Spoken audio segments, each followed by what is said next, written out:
Time being 6 o'clock. Recording in progress. It gets me every time. April 1st, 2026, 6 p.m. I call a Franklin Town Council meeting to order.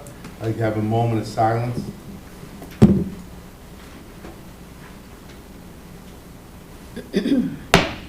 Please stand for the pledge of allegiance. Pledge allegiance to the flag of the United States of America and to the republic for which it stands, one nation, under God, indivisible, with liberty and justice for all.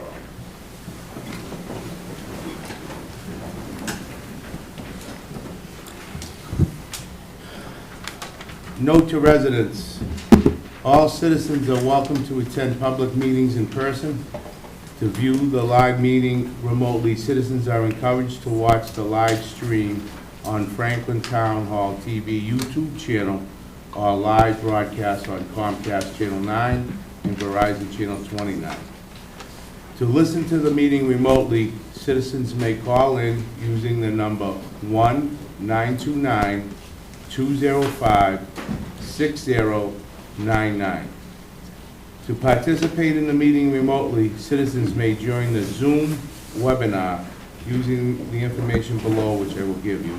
Meetings are recorded and archived by Franklin TV on Franklin Town Hall TV YouTube channel and shown on repeat on Comcast Channel 9 and Verizon Channel 29. The Zoom webinar detail number is 854-3879-0109.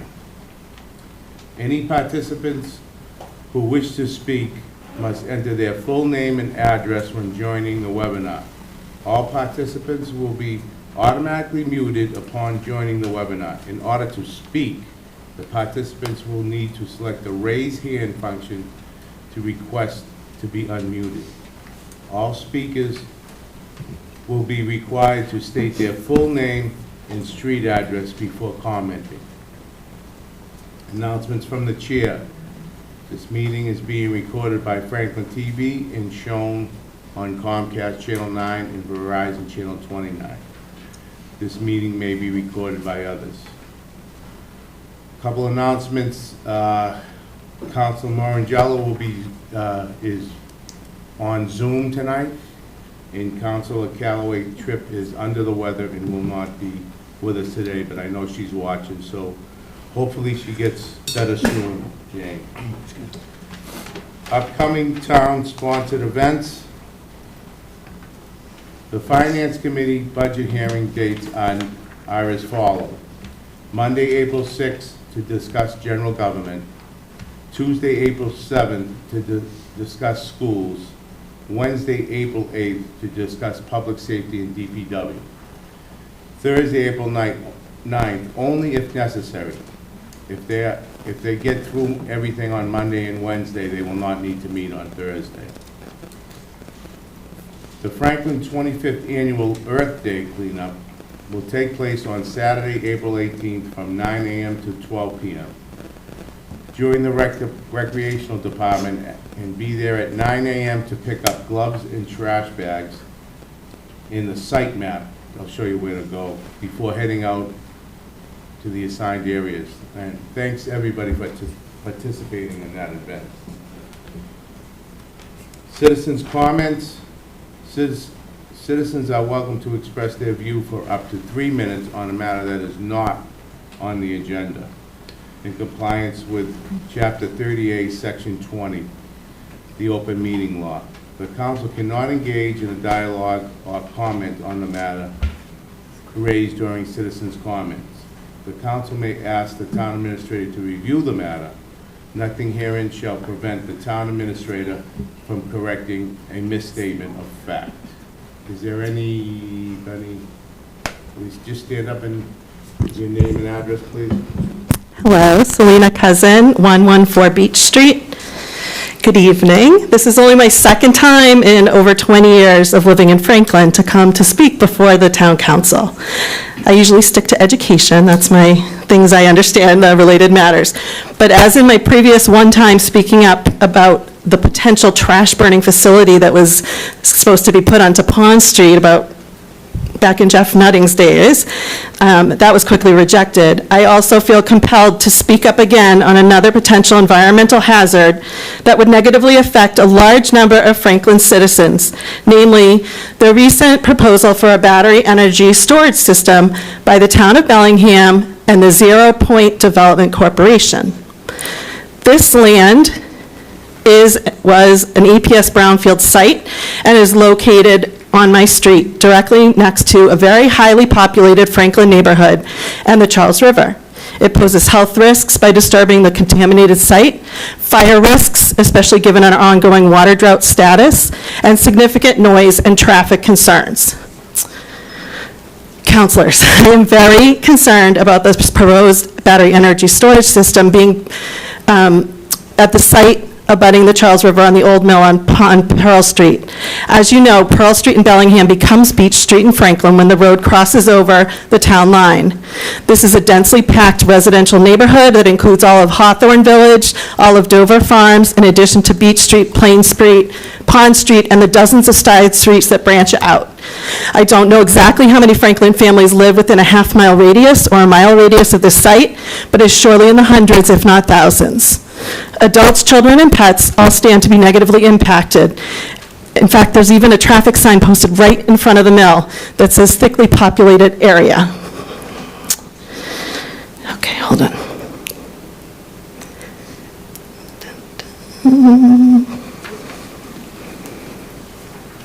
Before I continue, I want to publicly thank the counselors who took the time to read and respond to the email I sent. Thank you. I especially want to thank Ted Cormier-Ledger and Max Morangello, who did some research into the issue, as well as Jean Calloway Tripp, who I understand has been in contact with the woman spearheading this concerned group of citizens. Thank you all. As you may be aware, the town of Bellingham only notified people living within 300 feet of the proposed system.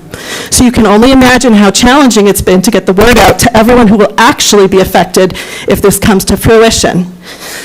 These large batteries are going to pop up everywhere. I get that. I understand that. However, a large, densely packed residential neighborhood is not the place for this. It poses great disturbance and safety threats to residents of both towns, especially with regards to noise, traffic, health, environmental, and potential fire hazard issues. I beg you all to drive by the location if you're not familiar with it and see how close it is to many Franklin neighborhoods. So what are the concerns? First, there's the obvious noise issue for families living in the area. We can already hear the noise and feel vibrations from the recently built monstrosity in Medway.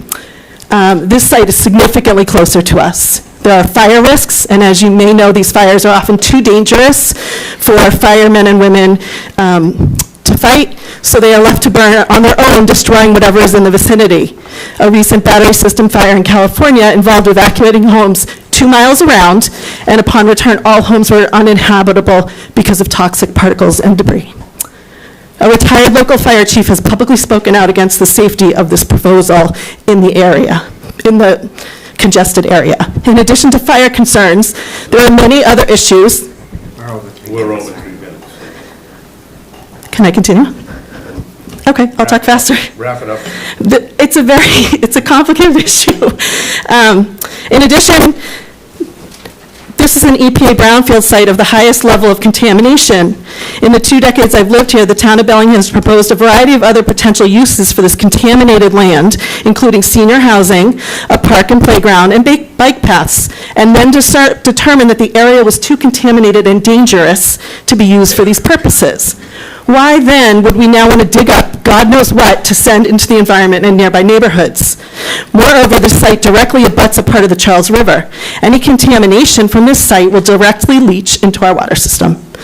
This land also directly abuts the town of Franklin's conservation land on Plain Street. This is a protected habitat of endangered species and delicate ecosystems that will surely be disrupted should this large battery be placed adjacent. And then there's the traffic. All right. You only have 3 minutes. We're already at 4.5. I mean, may I continue? I think it's worth it.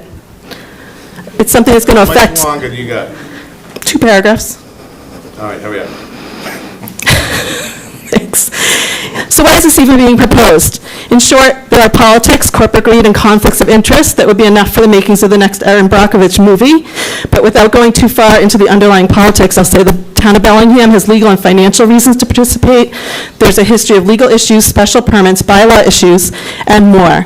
In addition, the politicians that are supposed to be advocating for these towns have received donations from the Zero Point Development Corporation and are connected with the lobbyist who lobbies on behalf of large battery storage facilities.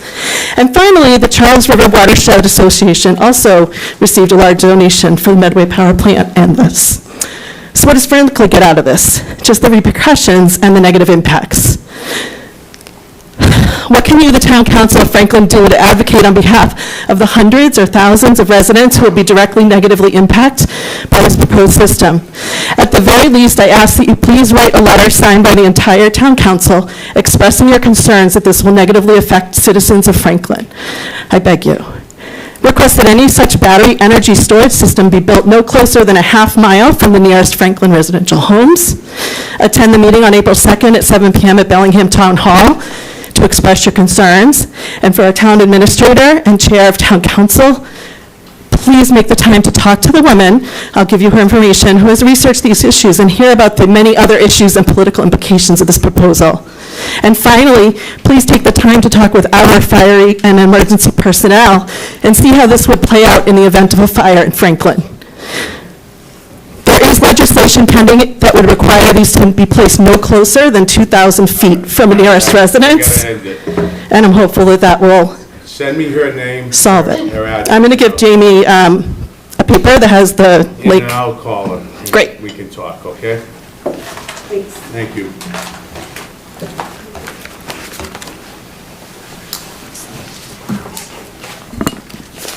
She got up, so I knew there was somebody else. Go ahead.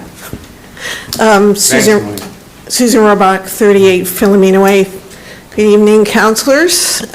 This is just a public service announcement from the Porch Fest Committee. So if you don't mind, I just want to read some prepared remarks here. On behalf of the Porch Fest Committee, we wanted to make everyone aware that Porch Fest is returning on Saturday, June 6th from noon to 6 p.m. The rain date is the following day on Sunday, June 7th. Porch Fest is a great event. If you don't know about it, it's an event where the town is filled with music as community members graciously host bands on their porches. We're excited to announce that registration is now open for both bands and porches. Band and porch hosts can sign up by going to our website, franklin.porchfest.info. This year's event is shaping up to be the biggest yet, featuring opening and closing ceremonies on the town common, food trucks, and porch performances throughout the cultural district.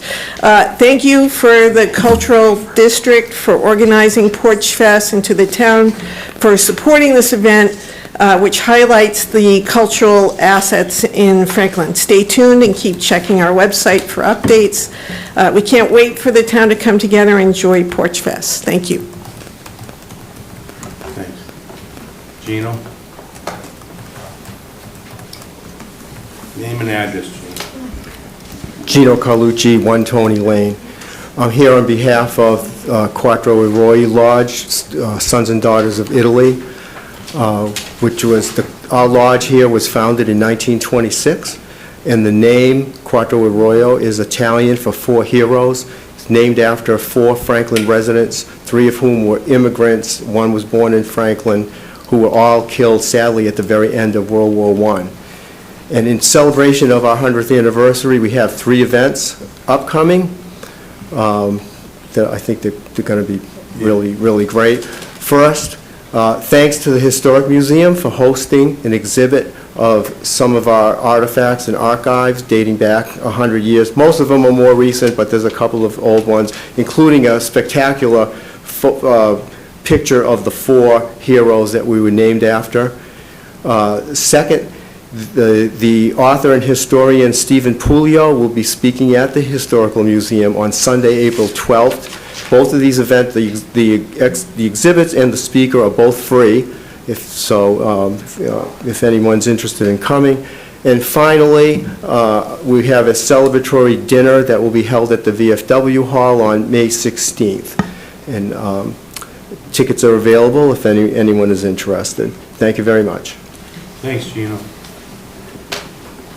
Anybody else? Dave, go ahead. Dave Callahan, 30 Plain Street. Actually, right down the street from that proposed site. If you do happen to visit it, just pop on by, say hi afterwards. Cookies? I can guarantee you there'll be some cookies for you. We'll get gluten-free, Jamie. Thanks. So here with the school committee update, we had two amazing presentations from the last time I was here. One with our food services that provides all of the breakfast and lunches for all of our kiddos, and also lifelong learning that provides after-school care, amazing enrichment opportunities, things like high school experience, Ready Set Kindergarten, and also some great adult classes as well. They kind of announced they provide over 1,000, they had 1,000 adults kind of enroll in their services.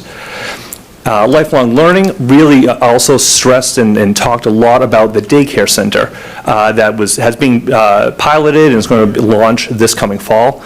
And again, this is something for starting out with Franklin teachers, but with the potential to be expanded to town employees as well, for their kids to be able to have a daycare facility right on Pond Street where former Kennedy was. Such an amazing recruitment and retention model, but also a revenue stream as well. And that was something where both Lifelong Learning and the food services, and this is not an April Fool's Day prank, those two organizations entirely self-sufficient. What they kind of take in within their revolving account is how they operate, and that all expenses, the employees, the benefits entirely within their own revolving accounts. And that also, the food services talked about the way that they reinvest themselves, that over the past 3 years, they've been able to make over $1 million in capital improvement projects funded right through their own revolving accounts, right through their own self-sustaining mechanisms. Obviously that's amazing whenever we can kind of do that, but I think at even a higher point, that's $1 million that isn't coming before FinCom, $1 million that's not coming before the town council, to kind of have to make those hard choices. When we look at our capital improvements, we know this was a conversation not that long ago, it's a finite number of tax dollars that's available. And so when we're able to kind of have through their self-sustaining revolving account $1 million that isn't now having to kind of be dictated about can we spend this in the schools, in the police, in the fire, DPW. The food services is completely managing all of those expenses on themselves and providing some amazing opportunities and some delicious ones as well that they brought to our last meeting, and we'll see what happens in the future as well. So thank you all so much for your time. Thanks, Dave. Is there anybody else in council chambers? About anybody in Zoom land? Doesn't look good. Okay, thank you. Council comments. Council LeBlanc, please. Thank you. So I had a chance to look at to watch the prior meeting, so I thought it was necessary for me to read into the record an absentee note for me not being here. So, to whom it may concern, please excuse Michael's absence from the town council meeting on March 18th. He had a previously planned trip and was scheduled to be in London during that week.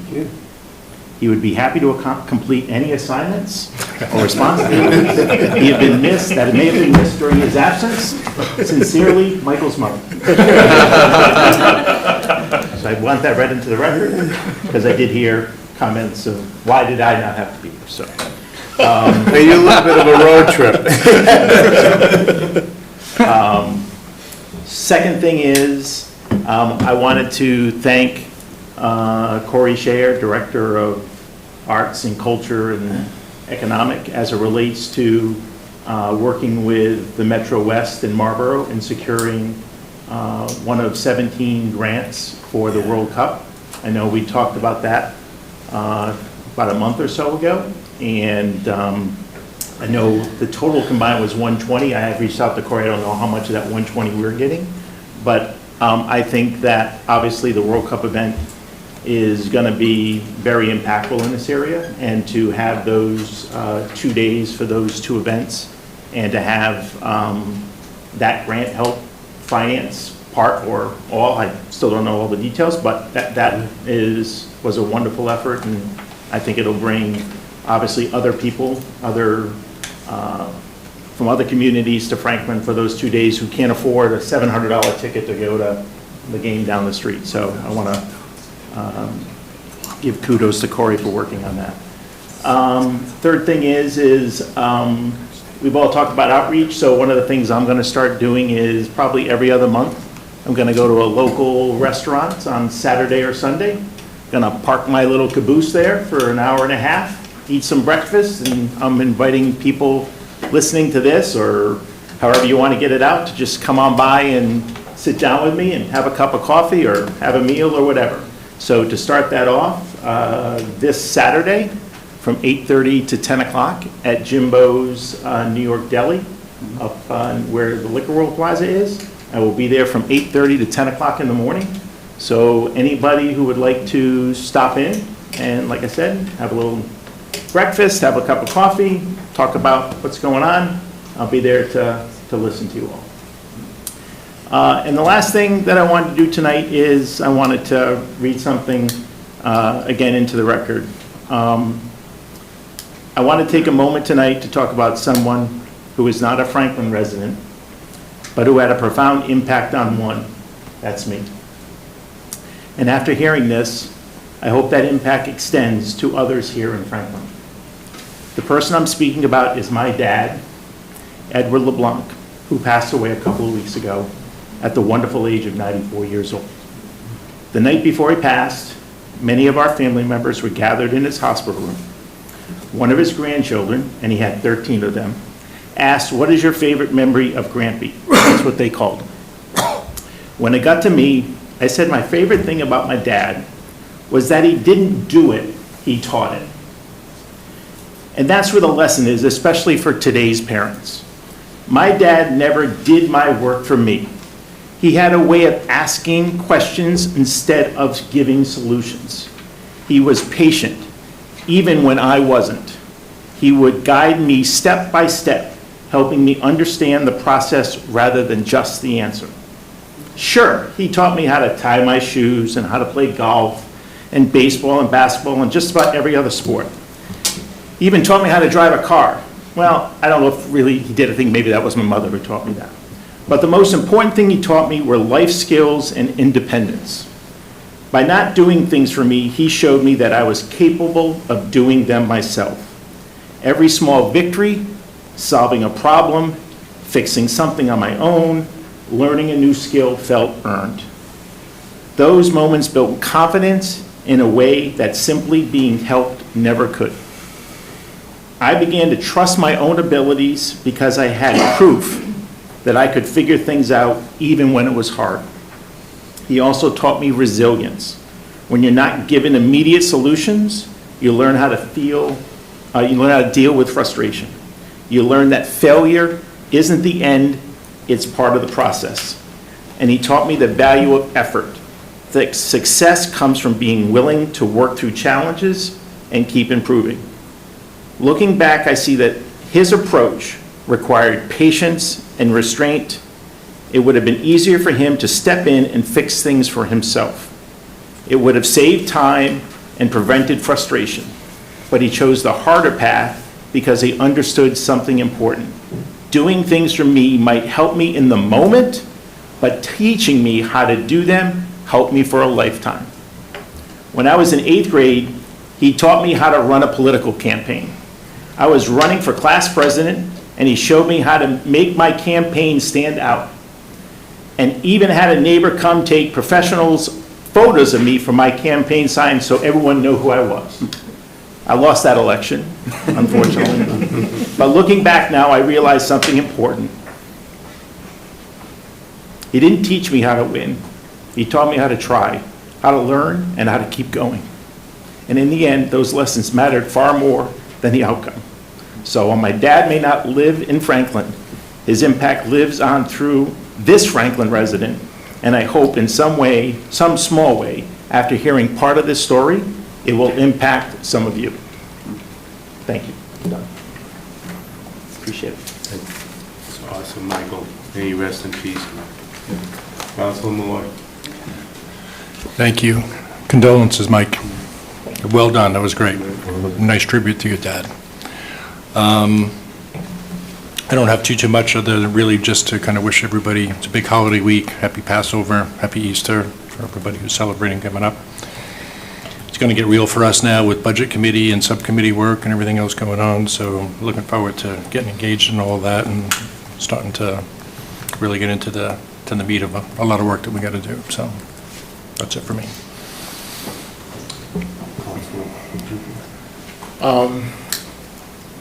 First, moving, so appreciate it, and appreciate you sharing that. So much for saying that. Couple of comments from me. First, I wanted to draw attention to the Franklin First newsletter. Our new communications director, Liz Kalajian, shared that, I think, a day or two ago. It's fantastic. The first edition captures a lot of what we've done over the first quarter of the year. For those who, like many of us, don't have the time to listen and track everything, it's a very good summary. It's a great place to start. And so I wanted to just kind of throw that shout out there to let folks know that it exists. Go out there, subscribe, get information, and just kind of know what's going on in the town. That's first. Also wanted to just, again, another shout out, reminder, we're having our first ever restaurant week, the week of May 31st to June 6th, which is fantastic and really a great way to continue to advertise and promote Franklin. Restaurants who have not signed up yet, I should have checked to see who you have to email to sign up, but you can find that information in the Franklin First newsletter. And thirdly, just to reiterate a comment, that Councilor Moy just mentioned, our primary job is to make sure that Franklin continues to function at least as well as it does today and continues in the future. A large part of that, I think everyone would agree, is around budgeting and finances. Next week kicks off the Franklin, kicks off our finance committee meetings where they actually discuss the budget. So for those who are concerned or just unaware, it's a really good way to get up to speed as we go into this period where we're trying to make a plan. We're trying to figure out our path forward. My wife and I were chuckling this week because I was watching, I don't remember what the heck I was watching, but a saying stuck with me. They said, in the show, plans are hard, chaos is easy. And we're at a place now where we need to make plans. And that means there's a lot of work that's going to go into it. Not everybody's going to be happy with anything we do, but the folks in front of you, we're willing to do the work. And we're asking you to come along with us. And trying to give you opportunities to make sure that you are aware of what's going on, so that as we try to find the right direction forward in what I think most would be is a really tricky time economically, that we're setting a strong foundation for the future of Franklin. That's all I have. All right, first of all, Michael, thank you for sharing that tribute. That was beautiful. I appreciate you sharing your dad with us. He sounds like a really special guy. I'm sorry for your loss. Secondly, I would like to address the battery storage. I know, we've received lots of emails about it from Franklin residents, and also, interestingly, from Bellingham residents who felt like reaching out to us was a way that they could be heard when they didn't feel like they were being heard. I know that if we were to attend the meeting tomorrow night, we cannot attend as representatives of the Franklin Town Council, correct? So I guess I want to clarify what it is that we are and are not allowed to do, considering this is something in a different town. are we able to write a letter? I know that there are residents who feel very strongly about this. I actually live nearby too. Not psyched about it, but we've received probably a dozen emails in the last couple of days, and we've seen a lot of concern over it on social media. So I think that if there are things we can do, at least to just express the concerns on behalf of Franklin residents, then we should do that. So I guess I'm trying to find out what it is we are able to do. Yeah. Through you, Mr. Chairman, I'll talk a few more points to Selena's comments during TA report, but all of you, I believe, are welcome to go to Bellingham. You can certainly cite that you're a town councilor, an elected official, or a board member over there. You can talk as a resident. Obviously, it's a continued public hearing tomorrow night. I would encourage any interested parties. I understand that there are a lot of concerns, and some of the concerns that people have may be valid, they may be true, they may not be true, but I think it's really important, like any hearing for our planning board, our zoning board of appeals, Conservation Commission, it's really critical that citizens go to those actual hearings and listen to the applicant, the peer review, the engineers. I firmly understand that, there's a lot of fear out there from a lot of different things. I mean, I think we all are familiar with that, but I think it still is really important to emphasize that to people. I know there's stuff on the internet, and I know people, have seen other examples of these things, maybe not going the way that they want, but I think we're dealing with a project right here, right now, and so I think it's really important for anybody that's out there that's interested, they should attend these hearings and read the documents that are being proposed. So y'all can go over, you can write letters. You can join up as one. Whether or not the Zoning Board of Appeals in Bellingham is going to allow you to comment, I don't know, because it's in their jurisdiction, and the chair of that committee can either ask people, or can either allow people to speak, or they may not allow you to speak. It just depends on that chair and those circumstances. But as I've said to other counselors and other folks, all of you can write letters. I mean, you can write as counselors a letter saying, here are the 12 emails we've received, here are the feedback. We'd enjoy if, as a neighbor, you take this under consideration while you're permitting this facility, or maybe get a response back to whatever those concerns are. So you actually do have a fair wide amount of latitude. I would note, I think that was noted earlier, while we're on the topic, a couple quick clarifications. The 300-foot abutter, just to emphasize for people that heard Selena's comments, I mean, that's just Bellingham doing what every municipality does. That's the law, the 300-foot abutter. I know many of you are probably familiar with that, but maybe people in the audience or at home aren't. It's not from a lack of trying to attempt to let everybody know what it is, but at some point we have to draw the line on the abutter notifications, and we always draw them at the line of whatever that state law applies to. So in this case, it's 300 feet. They posted the meetings 48 hours in advance, and I know that doesn't always feel like it's engaging, but once you start doing more, then you're expected to do more everywhere, and with social media and word of mouth, I think these things generally get out to people anyways. I would note that this was a proposal, just for the public's edification, this is a proposal by the town of Bellingham. So the town of Bellingham is actually the applicant. And the reason why the town of Bellingham is the applicant is because town meeting 3 years ago in Bellingham, which is their legislative body, they approved this. So this was a decision by the voters of Bellingham who showed up at that town meeting 3 years ago, and they prioritized specifically the battery storage facility to approve, so the town went and applied for this. So that does add a little bit more complication to it, just because I'm assuming, but I'm not sure, because I have the same documents from the town manager that I forwarded all of you, that I know are all over the internet. The town itself is the applicant. So you'd like to believe that the town of Bellingham has done their due diligence on whatever the concerns may be on that parcel. In terms of the Rivers Protection Act is a mandatory 200-foot delineation away from the river. I'm assuming that they've done that. So things that are, I think some of the concerns that I've heard from residents, and certainly Selena earlier, I think a lot of those questions can be answered by the town of Bellingham at their ZBA hearings.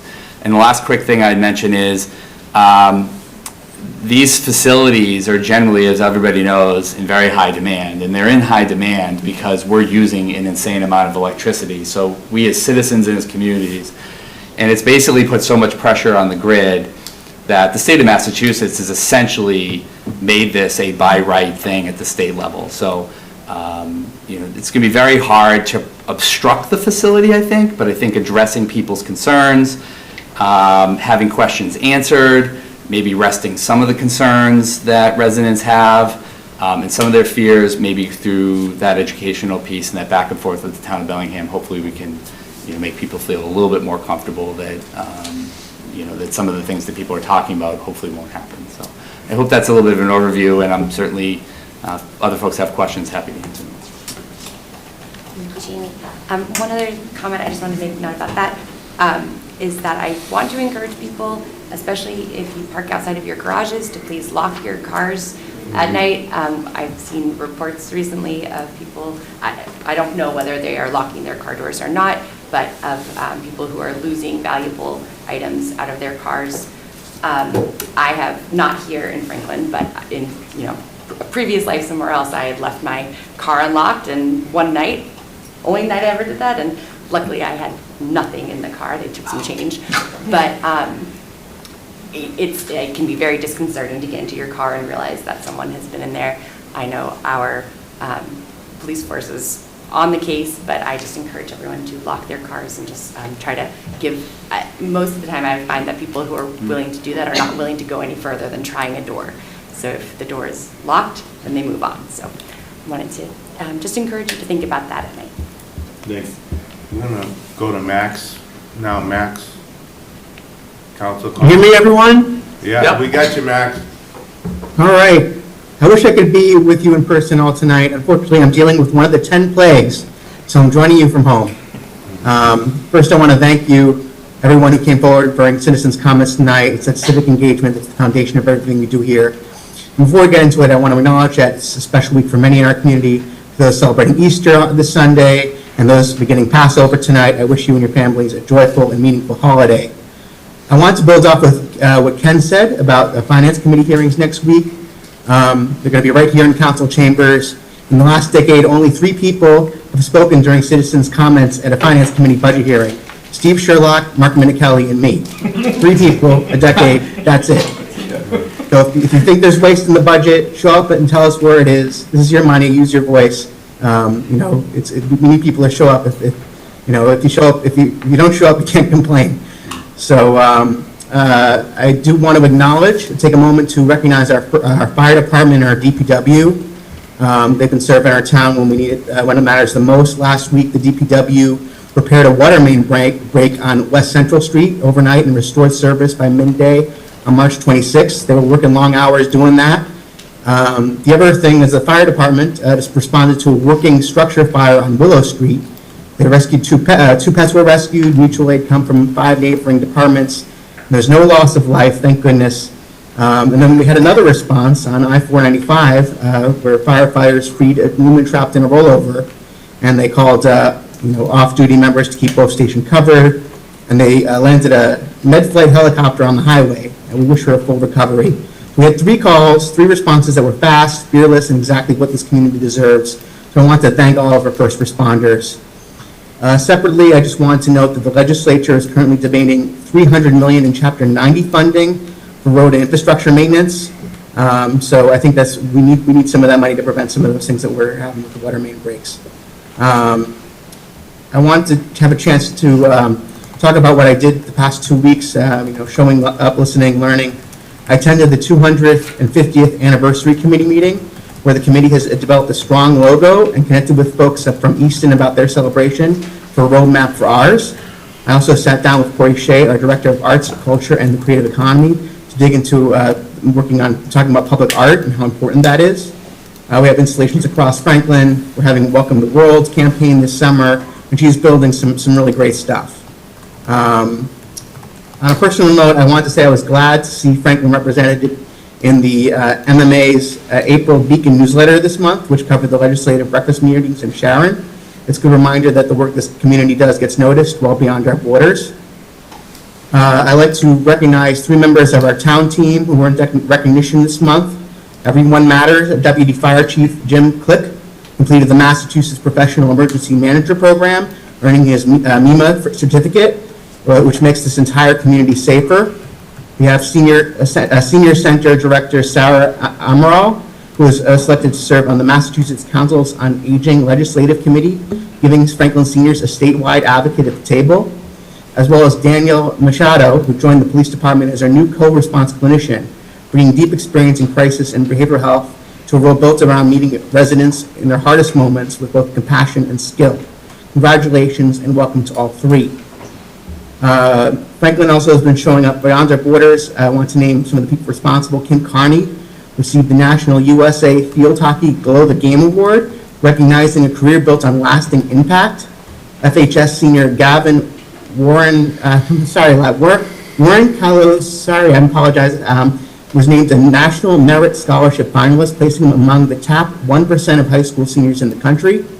FHS freshman Marina Zakai placed third in the Massachusetts Poetry Out Loud State Finals, competing against students from across the state, and doing so as the 9th grader makes it all the more extraordinary.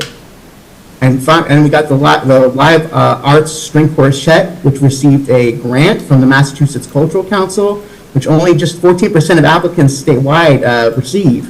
I think we should be very proud of the community for all the accomplishments that some of these high schoolers and our arts have all done.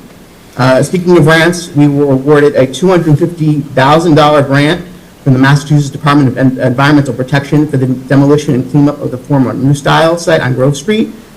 And that's in addition to a $500,000 grant from the EPA from FY23. So all that money is money that taxpayers don't have to pay from the property taxes. So that's great because, we're trying to keep taxes low and we're trying to, remediate some of these issues that needs to be remediated. I want to welcome the 4 employees who joined the town this March: Sandy Moore as administrative assistant in the town administration, Joe Eason as a deputy director of facilities, Danielle Machado as co-response clinician with the police department, as mentioned before, and Patrick Rose in our sewer division. We're glad to have each of them on the team. And finally, tonight marks, as I said before, marks the beginning of Passover. Now, if anyone is wondering about the empty chair in council chambers, it's not a vacancy. Every Passover Seder, a chair is set for the prophet Elijah, so consider it reserved. I'm sure he has better attendance than I do tonight. So to all the Franklin residents gathering for the Seder with family and loved ones, I wish you a meaningful and joyful celebration. Chag Pesach Sameach. Thank you. Thanks, Max. Thank you, Mr. Chairman. Max, you're a tough act to follow. You covered a lot there. Thank you for all of that. I guess Corey Shea's making her rounds because I had a great breakfast meeting with her as well and talked all about the projects that she's got going on and the grants and all the exciting things coming up. She's truly doing wonderful work. First, I want to say congratulations to the cast and crew and everybody involved over at the Franklin Performing Arts Company for a wonderful run of Into the Woods. You guys did a great job. Let's see. Michael, so glad your mom excused you from the meeting because I was concerned. But I'm glad you're here tonight, and also thank you for sharing that beautiful tribute to your dad. You'd be happy to know that he was channeled through me today on the way here as I got into my car with 10 minutes to spare to get here, and there was no gas in my tank. And that was because my teenage son, who is 17 and thinks he's invincible, didn't think he needed to put the gas in the car until it was literally blinking E. So your dad, somehow looking down on me, kept me calm and kept me from using all sorts of inappropriate language and got me safely to a gas station where I let my son know that this would be coming out of his allowance and we'd deal with it later. But it was one of those life lessons that I think will hopefully resonate with him in the future. Thank you to our Franklin Police Department for their incredible sense of humor, for posting today on Facebook that they were buying a whole new fleet of $140,000 trucks. And I was reading through the Facebook post, it had quotes, it had all kinds of attributes about why this was the right thing. It had photos, and they got me. I got all the way to the bottom, and I said, I don't remember that ever coming up. I don't know where this money's coming from. Oh my God, we're gonna get killed. And then at the bottom, it's like April Fool's. And I'm like, okay. You know, so congrats. I'm glad they're still able to laugh at apparently everyone's expense. And let's see, what else did I have? Certainly want to wish everyone a happy Passover and a happy Easter. And with that, I yield, Mr. Chairman. Thank you. Thank you. You know, Yep. First off, condolences, Michael, in passing your dad. That was an excellent tribute. Also, happy Passover and Easter to everyone. My only other comment is regarding the battery storage. I think I think renewable energy is great, that we should encourage it as much as we can, but not at the cost of public safety. And so where public safety runs into renewables, we have to be on guard for the public safety. So I would support a letter from the town council that would object to building that battery storage facility. That's it, thank you.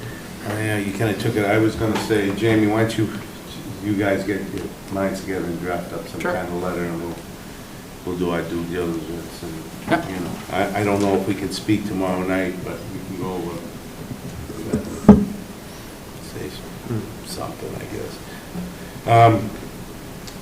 Mike, thank you for that tribute. At 15 years, nobody brought tears to my eyes, but that brought my father back a little bit, so I just started to tear up a little bit myself. So may he rest in peace, and he did a great job. So, to piggyback on Max, the fire department just had another fire on Dean Avenue. I just saw, and the fire's knocked down, but one person had smoke inhalation, inhalation, and she had to go to the hospital, but I think Chuck said she should be okay. It was minor, so I think it was more precaution than anything. So they do a great job along with our police and DPWs. We should be very thankful. With that, we can move on. I think, Jamie, we're going to do the proclamations first. You want to do that? Subcommittee reports? Subcommittee reports. Joint There's a couple subcommittee meetings meeting coming April 16th at 6 PM. EDC is going to be tomorrow night, 7 o'clock. Where's that? Is that in here, or is that up above? It's in the council chambers. In joint subcommittee Ken, is that going to be? 16th? I think it's 16th. Where's that going to be? The training room. That's in the training room. Okay. Communications, We're scheduling it now, we're looking at next week. yeah, we're going to be scheduling a town charter one too, so in the police station, I don't think we have any, and we don't have a meeting scheduled for that, do we? You don't, it's still an active committee, but they voted already, but I think I'm trying to figure out a time when they can come in to do facility Yeah, they stuff. wanna And you come in guys, and I see. think that was brought up earlier. So I'm going to do the proclamation and recognition. We have one tonight. Council Cormier Ledger. It's Chloe Bowser. So this must be Chloe. Thank you so much. What you did. All right, so this is a proclamation from the town of Franklin honoring Chloe Bowser for winning the USS Massachusetts Historic Essay Contest, and thus earning recognition for the town of Franklin by having a birthing room named for the town on the submarine USS Massachusetts SSN 798. Whereas Franklin High School student Chloe Bowser was one of 12 winners of the USS Massachusetts Historic Essay Contest, and whereas the USS Massachusetts SSN 798 was commissioned on March 28, 2026, whereas Chloe Bowser was recognized for her accomplishments by placement of an Entering the Town of Franklin sign affixed to tone of the submarine's 12 berthing rooms. That's pretty cool, huh? Yeah. Whereas she received a commemorative plaque bearing her name, school, and hometown, with a duplicate plaque being installed on board the ship. Whereas she was recognized in the official USS Massachusetts commissioning book, where her essay has now been published. And whereas Chloe Bowser has brought recognition and honor to the town of Franklin, so we honor her here tonight. Now therefore be it known that Chloe Bowser is hereby commended and recognized by the town of Franklin Town Council for the occasion of winning the USS Massachusetts Historic Essay Contest and earning recognition for the town of Franklin by having a town of Franklin berthing room named for the town on the submarine USS Massachusetts, the SSN 798. It's signed by Robert DeLorco, our chairman. It's dated tonight, April 1st, 2026. Congratulations. Thank you so much.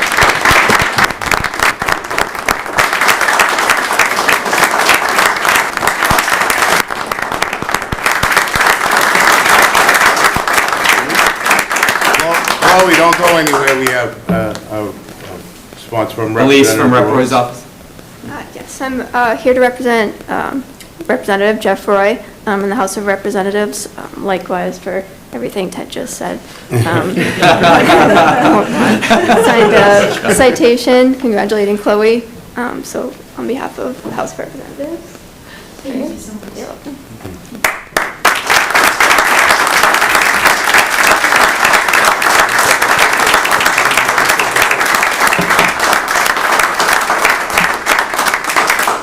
Go ahead. Mr. Chairman, thank you. Chloe, if you may, just share briefly with everyone a little bit about the essay contest and where people can read your essay online. And congratulations.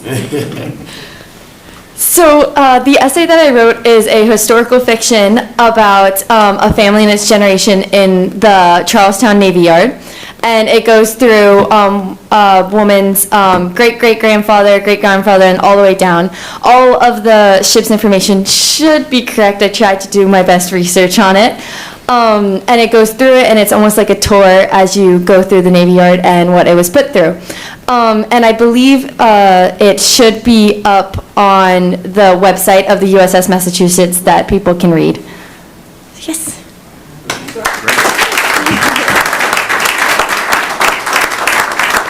And in addition to congratulating Chloe tonight, I want to thank all of our veterans in attendance here. If you can stand up, and Chloe's parents, and the front there. Okay. Thank you so much, everyone. Thank you, Chloe. Chloe, can you hang around for a couple seconds? We'd like a few pictures, if you don't mind. So I'm going to take a 2-minute recess. Yep. Thank you so much.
Recording in progress.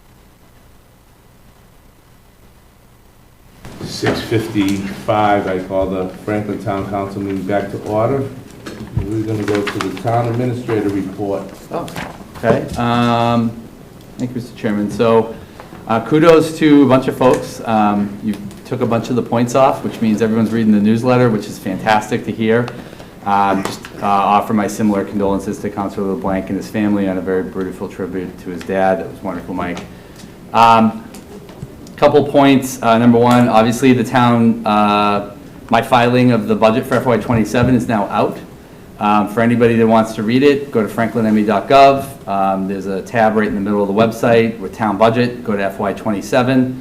And I would note that the required piece is the town administrator's budget message. So that's a long document with a lot of narrative in it, and a lot of graphs and charts and a variety of things. Appendix A is actually the recommended voting document and the budget book.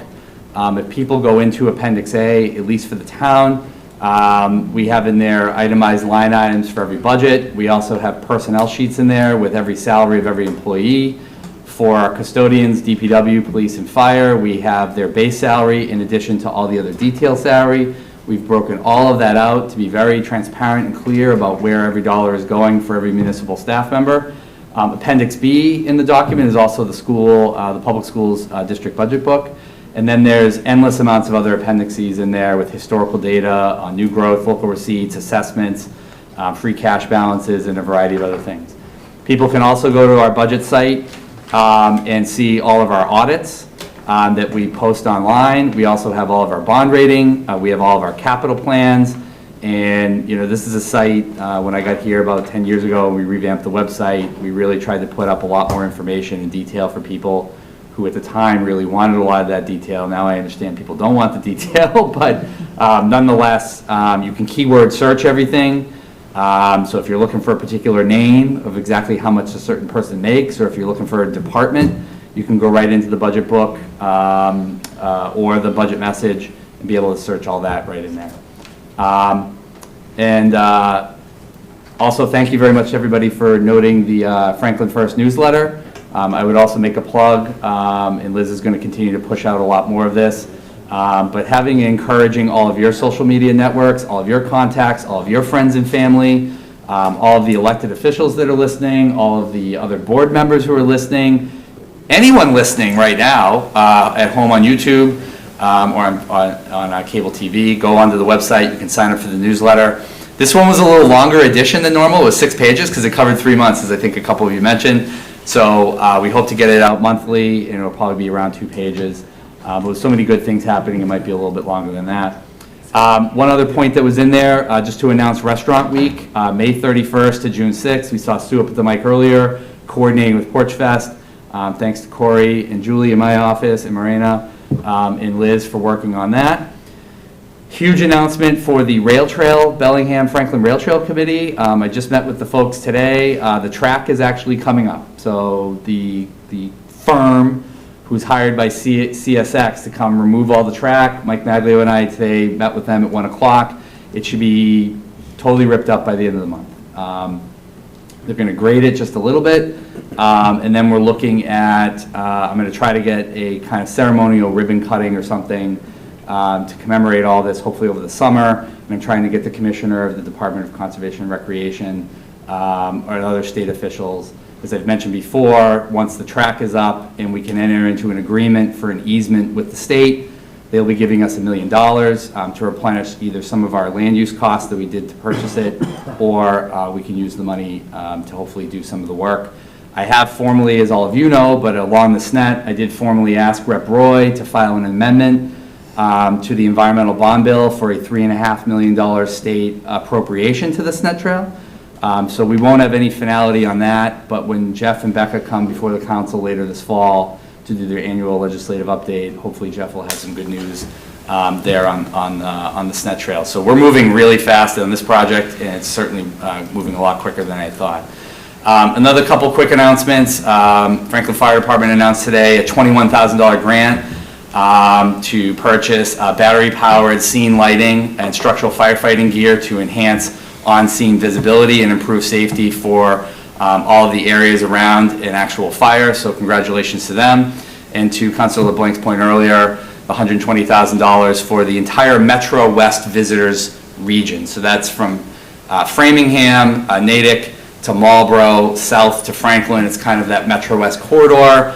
The Visitor Center, Stacy David, a Franklin resident, by the way, who's the executive director there, put in an application. And I don't think it's any shock to any one of you that all of a sudden when Foxborough got the permit, all of a sudden the dominoes started falling and all of a sudden the grants started coming out, right? So that really was a big deal. Glad for Foxborough that they got that fixed, and thank you to Corey and the rest of the staff for working on that. That will help pay for the watch parties, which we needed this grant. So the region is prioritizing Framingham, Marlboro, and Franklin, which is great to be in that class of communities that are hosting these events. So hopefully over the summer, people will be able to have a good time. So that concludes my my town administrator's report, and the budget is an item on the agenda. So if folks have any questions, I can certainly answer them under this action item now.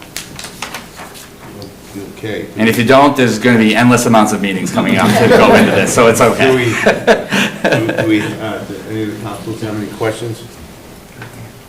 No, sir. Does Max, I can't see if it's Hand raised? It's not. No. Nope. All right, thanks, Max. If I don't, text me, Max, if I don't see your hand, buddy.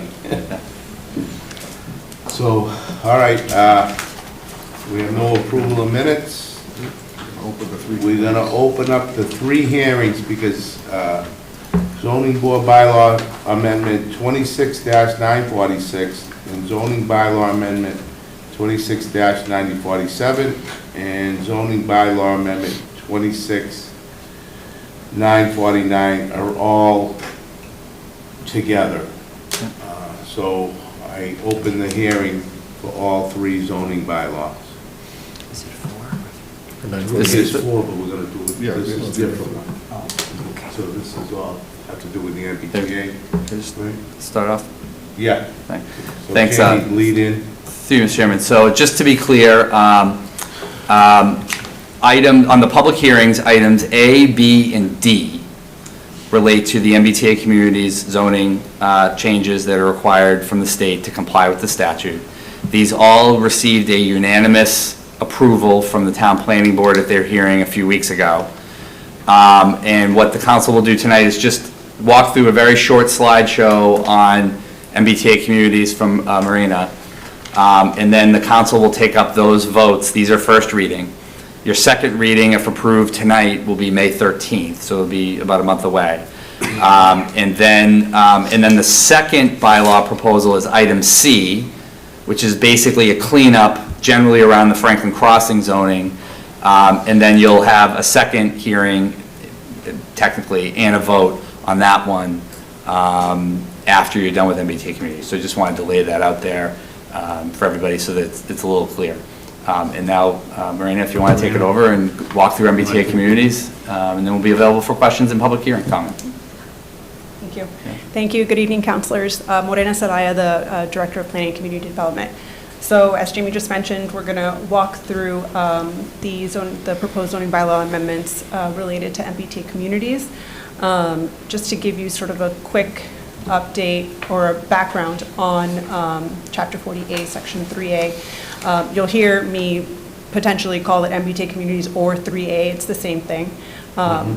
But it was passed and signed into law in 2021 by Governor Charlie Baker.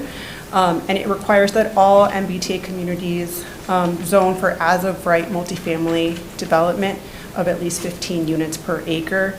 And how many units you have to essentially zone for depends on what type of MBTA community you are.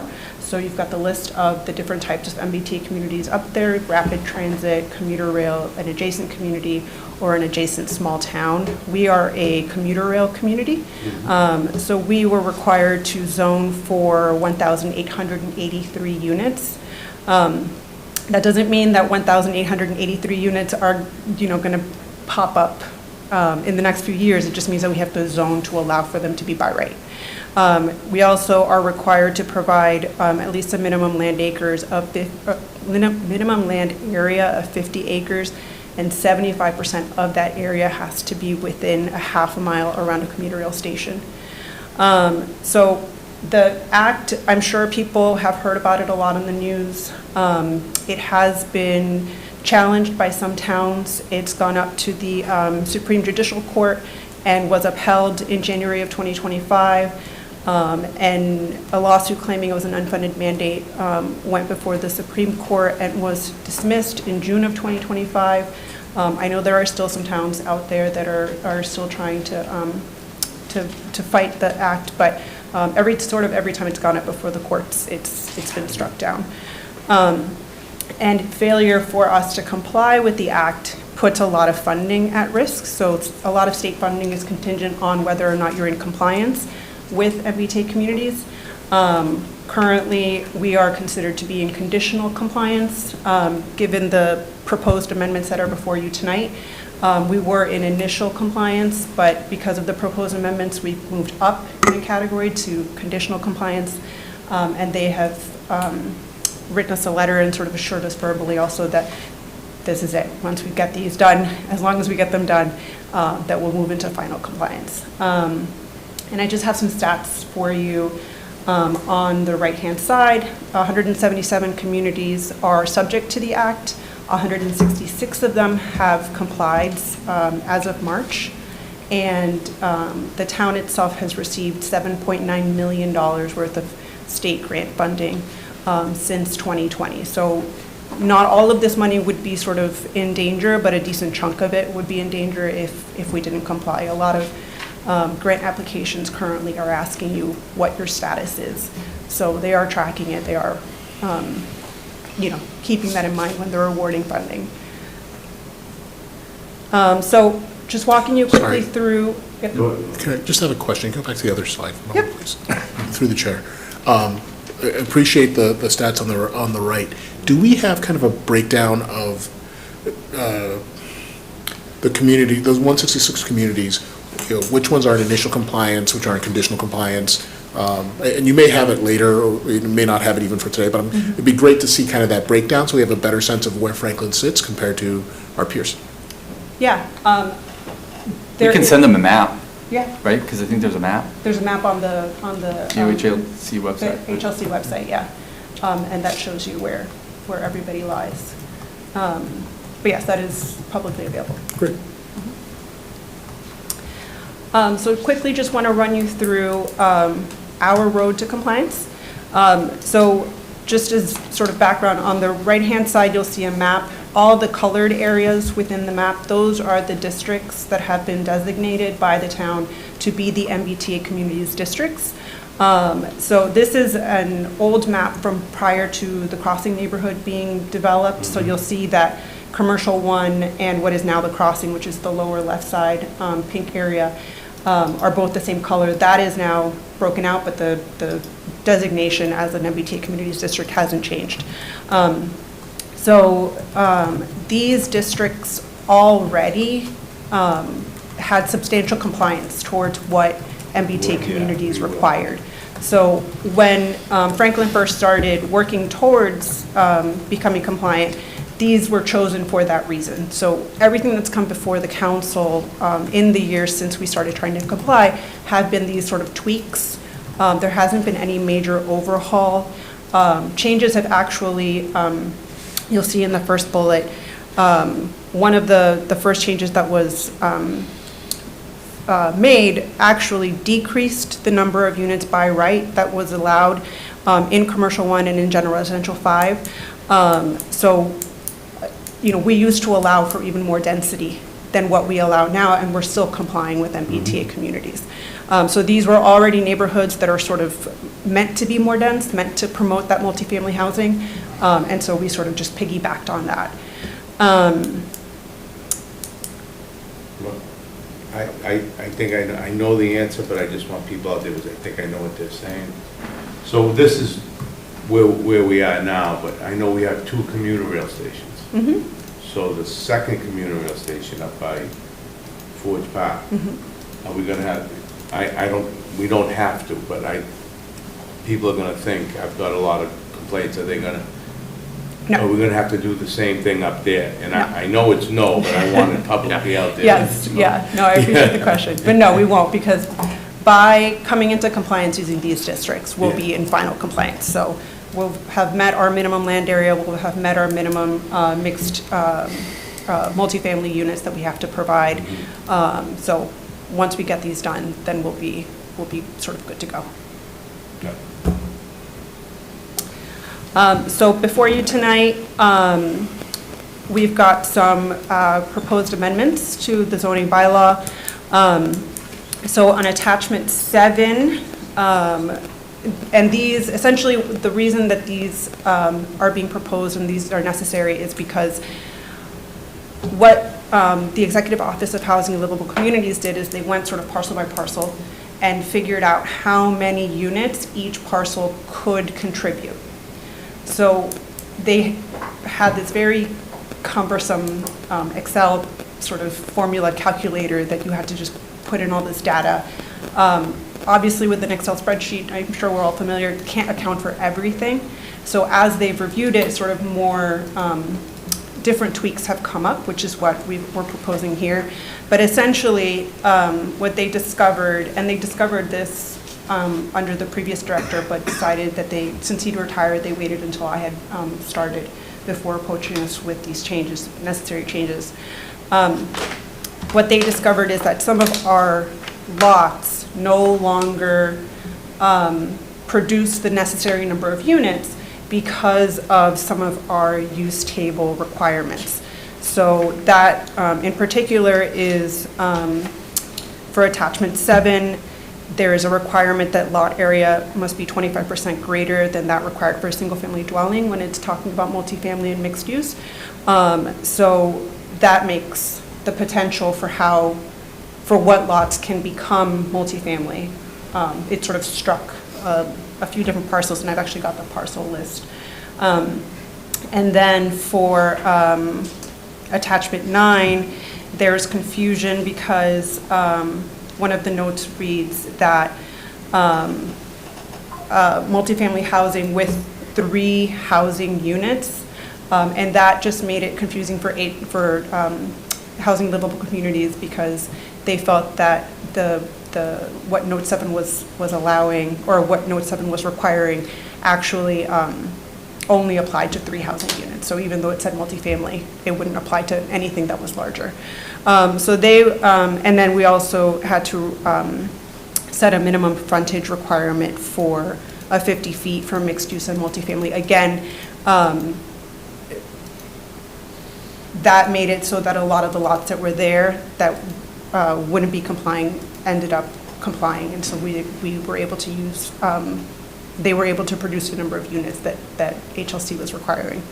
And then for zoning bylaw amendment 26-949, that one goes into attachment 9, and that one specifically for an addition is we're changing the minimum, oh, sorry, let me just bring up the, here. Minimum lot width to 45 feet for mixed use and multifamily dwellings for general residential 5, and also that's the same minimum continuous frontage of 50 feet for mixed use and multifamily.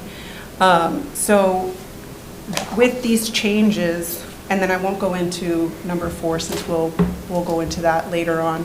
Those are sort of the cleanup amendments. They do affect some of the MBTA communities districts, but they're not specifically related to the act.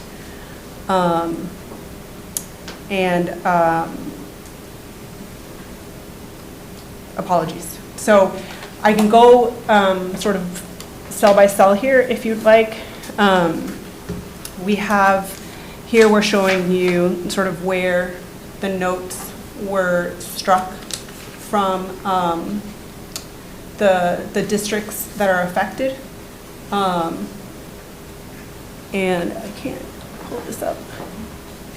So this is the lot area must be at least 25% greater. So you'll see that note 2 was struck in general residential 5 and C1. And then here we've got the two, oh, that's very small, I'm sorry. Can't see that. But this is adding in the notes, the 16 and 17, about the minimum frontage and the minimum lot width for the mixed use and the multifamily. And this is the actual language, and it's also striking the language about the 3 housing units. And I know that was a lot. So I'm happy to answer any questions anyone has. We'll go to the council, go ahead, Council LeBlanc. Marina, I saw that our requirements were 50 acres and 1,883 multifamily units. I think you have the sheet. We submitted 102, but we submitted 1,955 units, but they only approved 1,740. So technically, we're under their requirement right now. So I guess the first thing is what 200 plus units did we submit that they're not saying now is applicable? So those,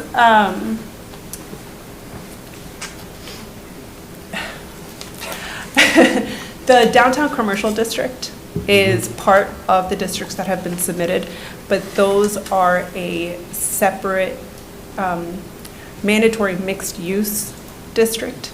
So it was an allowance made by Housing Livable Communities after the act was first signed into law. And those units are sort of kept separate for whatever reason. They're still counted towards our minimum, but they just treat them separately because it's a mandatory mixed use. So that's where those units sort of went. So even though it's not really showing it in the letter as, in the letter from Housing and Livable Communities that you're referencing, they are still counted. They do exist. And I know it gets confusing. It's just because they break it out because it's a mandatory mixed use. So we have met the requirement? We have met the requirement, yes. Okay. I know. Don't tell us that we didn't meet the requirement then in the letter. That was the number one confusion. And you already answered the kind of I should say, sorry, Yeah. with the proposed amendments, we are meeting the requirements. Tonight, yes, of what we need to meet them, yes. Right, okay. And I was just going to ask, and you kind of, it doesn't help us or hurt us that we have 2 MBTA stations in town? No, they took that into account. Okay. That's it, thank you. Any other councilors? Thank you. Thank you for doing this, just to clarify it. I read it 10 times and got 10 different answers every time I read it. So this is helpful. Just help me with the minimum lot size, 45 feet versus 50 feet. What was it, and what is it now, and where would that apply? I'm trying to get a sense of what that actually means. So for are you talking the frontage? Yes. Okay, so for general residential 5, currently the frontage is 100 feet and the lot width is 90 feet. Essentially what that does is, one, there's actually a number of parcels in that area that don't meet those minimum lot size requirements already. So one, they don't get counted, even though there's actually a decent number of 4 to 8 unit buildings in that area. They end up not being counted by the calculator that HLC created because they're not big enough. Because they don't meet our current standards? They don't meet MBTA Okay, standards. that makes yes. sense, okay. And so they, or I should say, yes, I'm sorry. So they don't meet our current standards, so they're out of compliance and they can't be made compliant unless we change what's allowed for multifamily in those, for those. So we narrowed that to allow more density maybe Yes. one day, and it would allow existing facilities It that allows are existing facilities to be kept. compliant, and it allows for future multifamily at a higher density, yeah. Okay, and we say frontage, that's the front Mhm. area of the Yep. property at 45 feet or 50 feet? 45. 45. No, I'm sorry, the frontage is 50 and the lot width is 45. Okay, so that's pretty small. Okay. Okay, thank you. Yep.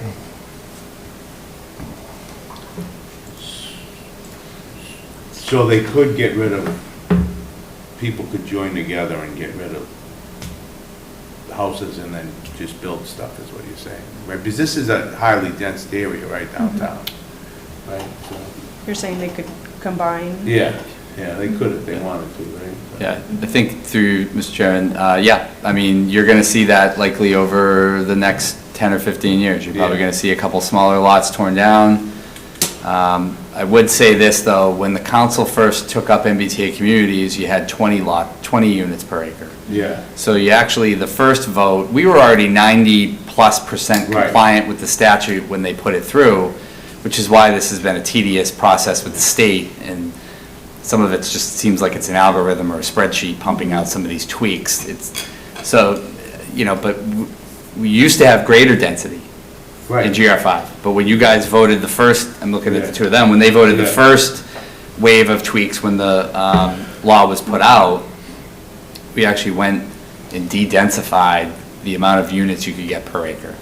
So even though a tear-down series could happen, it's still fewer units and less dense than what it was, than what it was 3 years ago, which sounds funny because, to your point, the state's trying to obviously cluster things around transit centers, which is a great thing.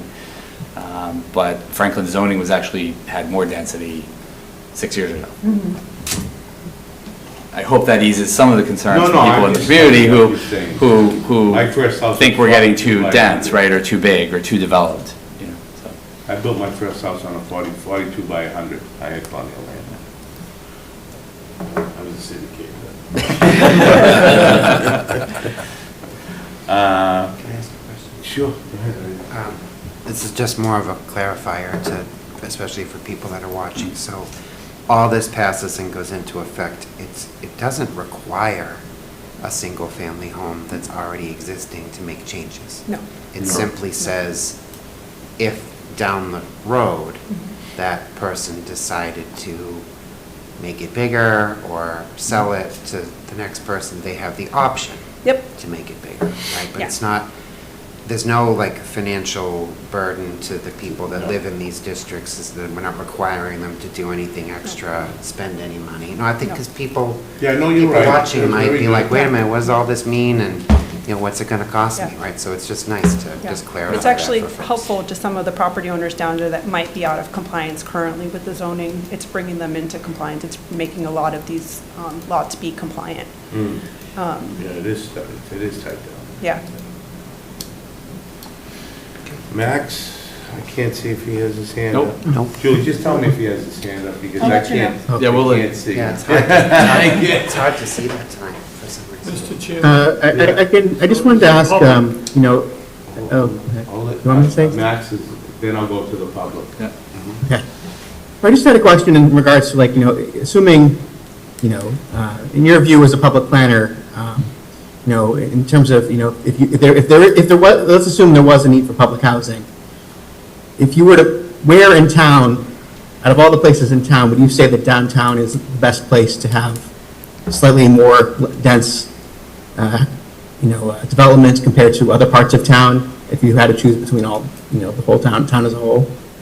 Yeah, I think so. I mean, these areas, these districts have specifically been chosen historically by Franklin to be the more dense neighborhoods, to be the areas where you've got a lot of commercial business here. You want sort of the people, residents living here, residents being able to just walk to the restaurants, walk to a bar, go to the grocery store. And then having it close to the commuter rail, encouraging more use of public transit, having those, being able to densify these neighborhoods as they've been intended to be densified, I think is a good goal to have. And in terms of the average taxpayer, talk about the character of the town, that kind of thing, but losing that grant funding, would you say that the average taxpayer would be harmed if we were to, not be in compliance with the MBTA Community Act? Yeah, definitely. I mean, we've got, like I said earlier, we've had $7.9 million worth of state grant funding since 2020. Obviously, that's $7.9 million that taxpayers in town have not had to pay. So that right there, you know, there's been lots of public works. There's been the Franklin Ridge project has received state funding. These are all things that are a benefit to the community. So, you know, sort of So achievable then you would is say, already- you would think that this legislation before us would be a huge public benefit? Yes, definitely. Thank you. You all set, I- Max? I'm all set. You're okay, buddy. Then I'll go to the public. Is there anybody out in the public that would like to speak? Are we in Zoom land out there? No one on Zoom. So I'll declare the, Oh, Mark, did you have your hand up? No, it's he just wanted me a to point make sure that I to went make to sure the you public. went to the public. All right, so I'll declare the public hearing for zoning bylaw amendment 26-946 and 26-947 and 26-949 closed. We'll go with the legislation. Okay, so I'll have to read each one and do a roll call vote on each one, correct? You can still do a motion away, but you'll have to have a roll call vote on that. Yeah. You can waive the reading, right? We can waive the reading. So, all right, I'll start it off then. So, zoning bylaw amendment 26-946, zoning bylaw amendment to the code of the town of Franklin at chapter 185, attachment 7, part 6, use regulation schedule, first reading. Clerk will read the zoning bylaw. Motion to waive the reading. Second. We have a motion and a second. Roll call vote on reading. Counselor Ojukwu? Yes. Counselor Morangello? Yes. Counselor Malloy? Yes. Counselor LeBlanc? Yes. Counselor Griffith? Yes. She is absent. Myself, yes. Counselor Grella? Yes. And Chairman. Yes. Okay. Motion to waive the meeting pass. Motion to move zoning bylaw amendment 26-946 to second reading. Second. I have a motion and a second. Discussion? No discussion? Clerk will Do a roll call roll call for vote. that also? All right, give me 1 second. Ready this time.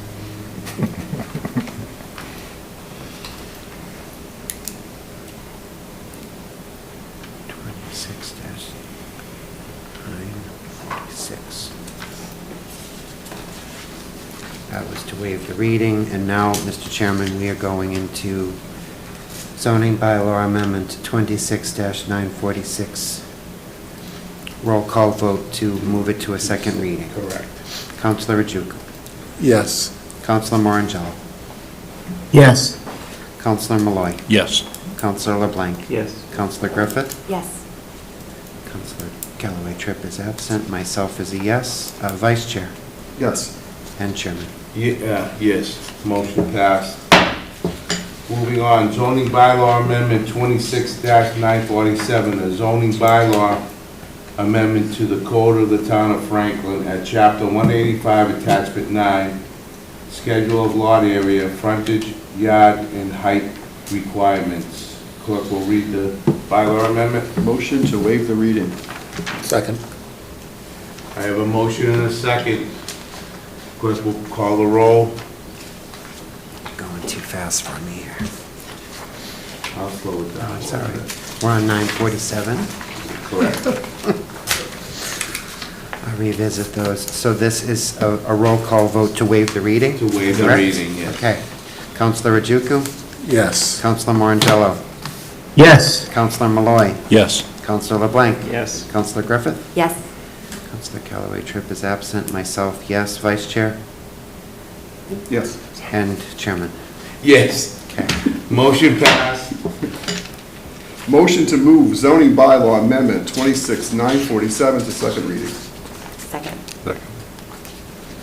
We have a motion In a second. I'm trying to slow down here. Right so fast here. Clerk will call the roll. This is, Mr. Chairman, this is for bylaw amendment 26-947 to move to a second reading. Counselor Ojukwu. Yes. Counselor Morangello. Yes. Counselor Malloy. Yes. Counselor LeBlanc. Yes. Counselor Griffith. Yes. Counselor Callaway Tripp is absent. Myself is a yes. Vice Chair. Yes. And Chairman. Yes. That passes. Motion passes. Okay, so we're going to zoning bylaw amendment 26-949, zoning bylaw amendment to the Code of the Town of Franklin, Chapter 185, Attachment 9, Schedule of Lot Area Requirement. This is the first reading. Motion. Clerk will, Motion to waive the reading. that's what you got. Second. I have a motion and a second. Clerk will read the, will do the roll call on the. On waiving the motion reading, right? To waive the reading. I'm slowing down as much as I can. I appreciate it. Get my keep up, Ted.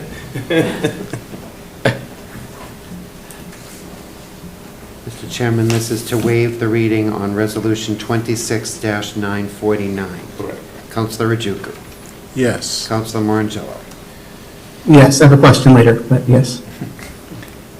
Counselor Malloy. Yes. Counselor LeBlanc. Yes. Counselor Griffith. Yes.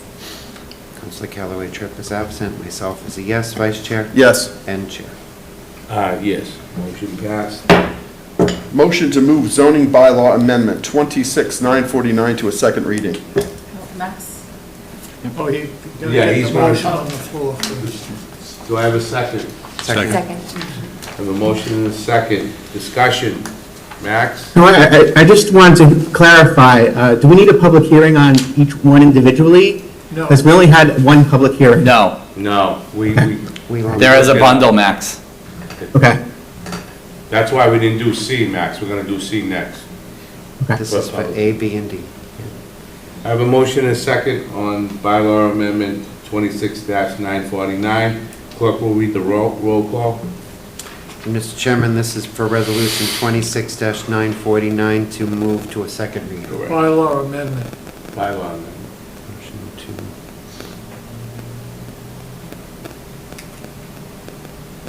This is a motion for bylaw amendment 26-949 to move to a second reading.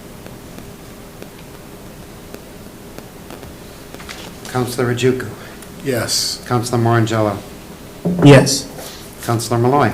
Yes. Counselor LeBlanc. Yes. Counselor Griffith. Yes. Counselor Callaway Tripp is absent. Myself is a yes. Vice Chair. Yes. And Chairman. Yes. Motion passed. Okay, now we'll go back to C, the public hearing. I'll declare the public hearing open on zoning bylaw amendment 26-948, a zoning bylaw amendment to the Code of Town of Franklin at Chapter 185, use regulation scheduled attachment 2, attachment 3, attachment 4, attachment 7, and attachment 8. I declare the hearing open. Bleed in there, kid. Good evening, councilors. So the amendments that are before you, or proposed amendments that are before you now, are generally cleanup amendments. So these came up as we were doing the MBTA Communities amendments. We realized that with the previous submissions that created the Crossing Neighborhood District and created the allowance for residential commercial kitchens,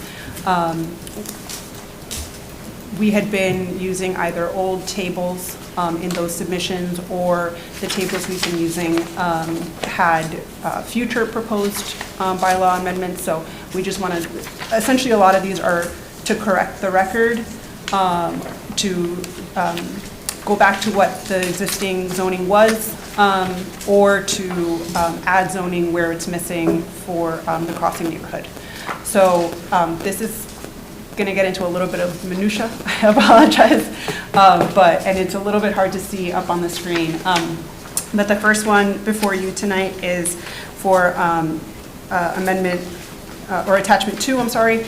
And here, the option for a parcel with poultry a parcel under 5 acres with poultry. This poultry line was missing from the Crossing neighborhood submission when the district was created. So there's no zoning allowance for it. There's nothing on that use. The cell is just blank. And so we are proposing that we just match what's in Commercial 1. As I mentioned earlier, the Crossing neighborhood was essentially carved out of Commercial 1. Yeah. So a lot of the zoning that we propose in this, in these amendments just matches what's in Commercial 1, just to keep the similarities between the two. So this one is to not allow for poultry in parcels under 5 acres.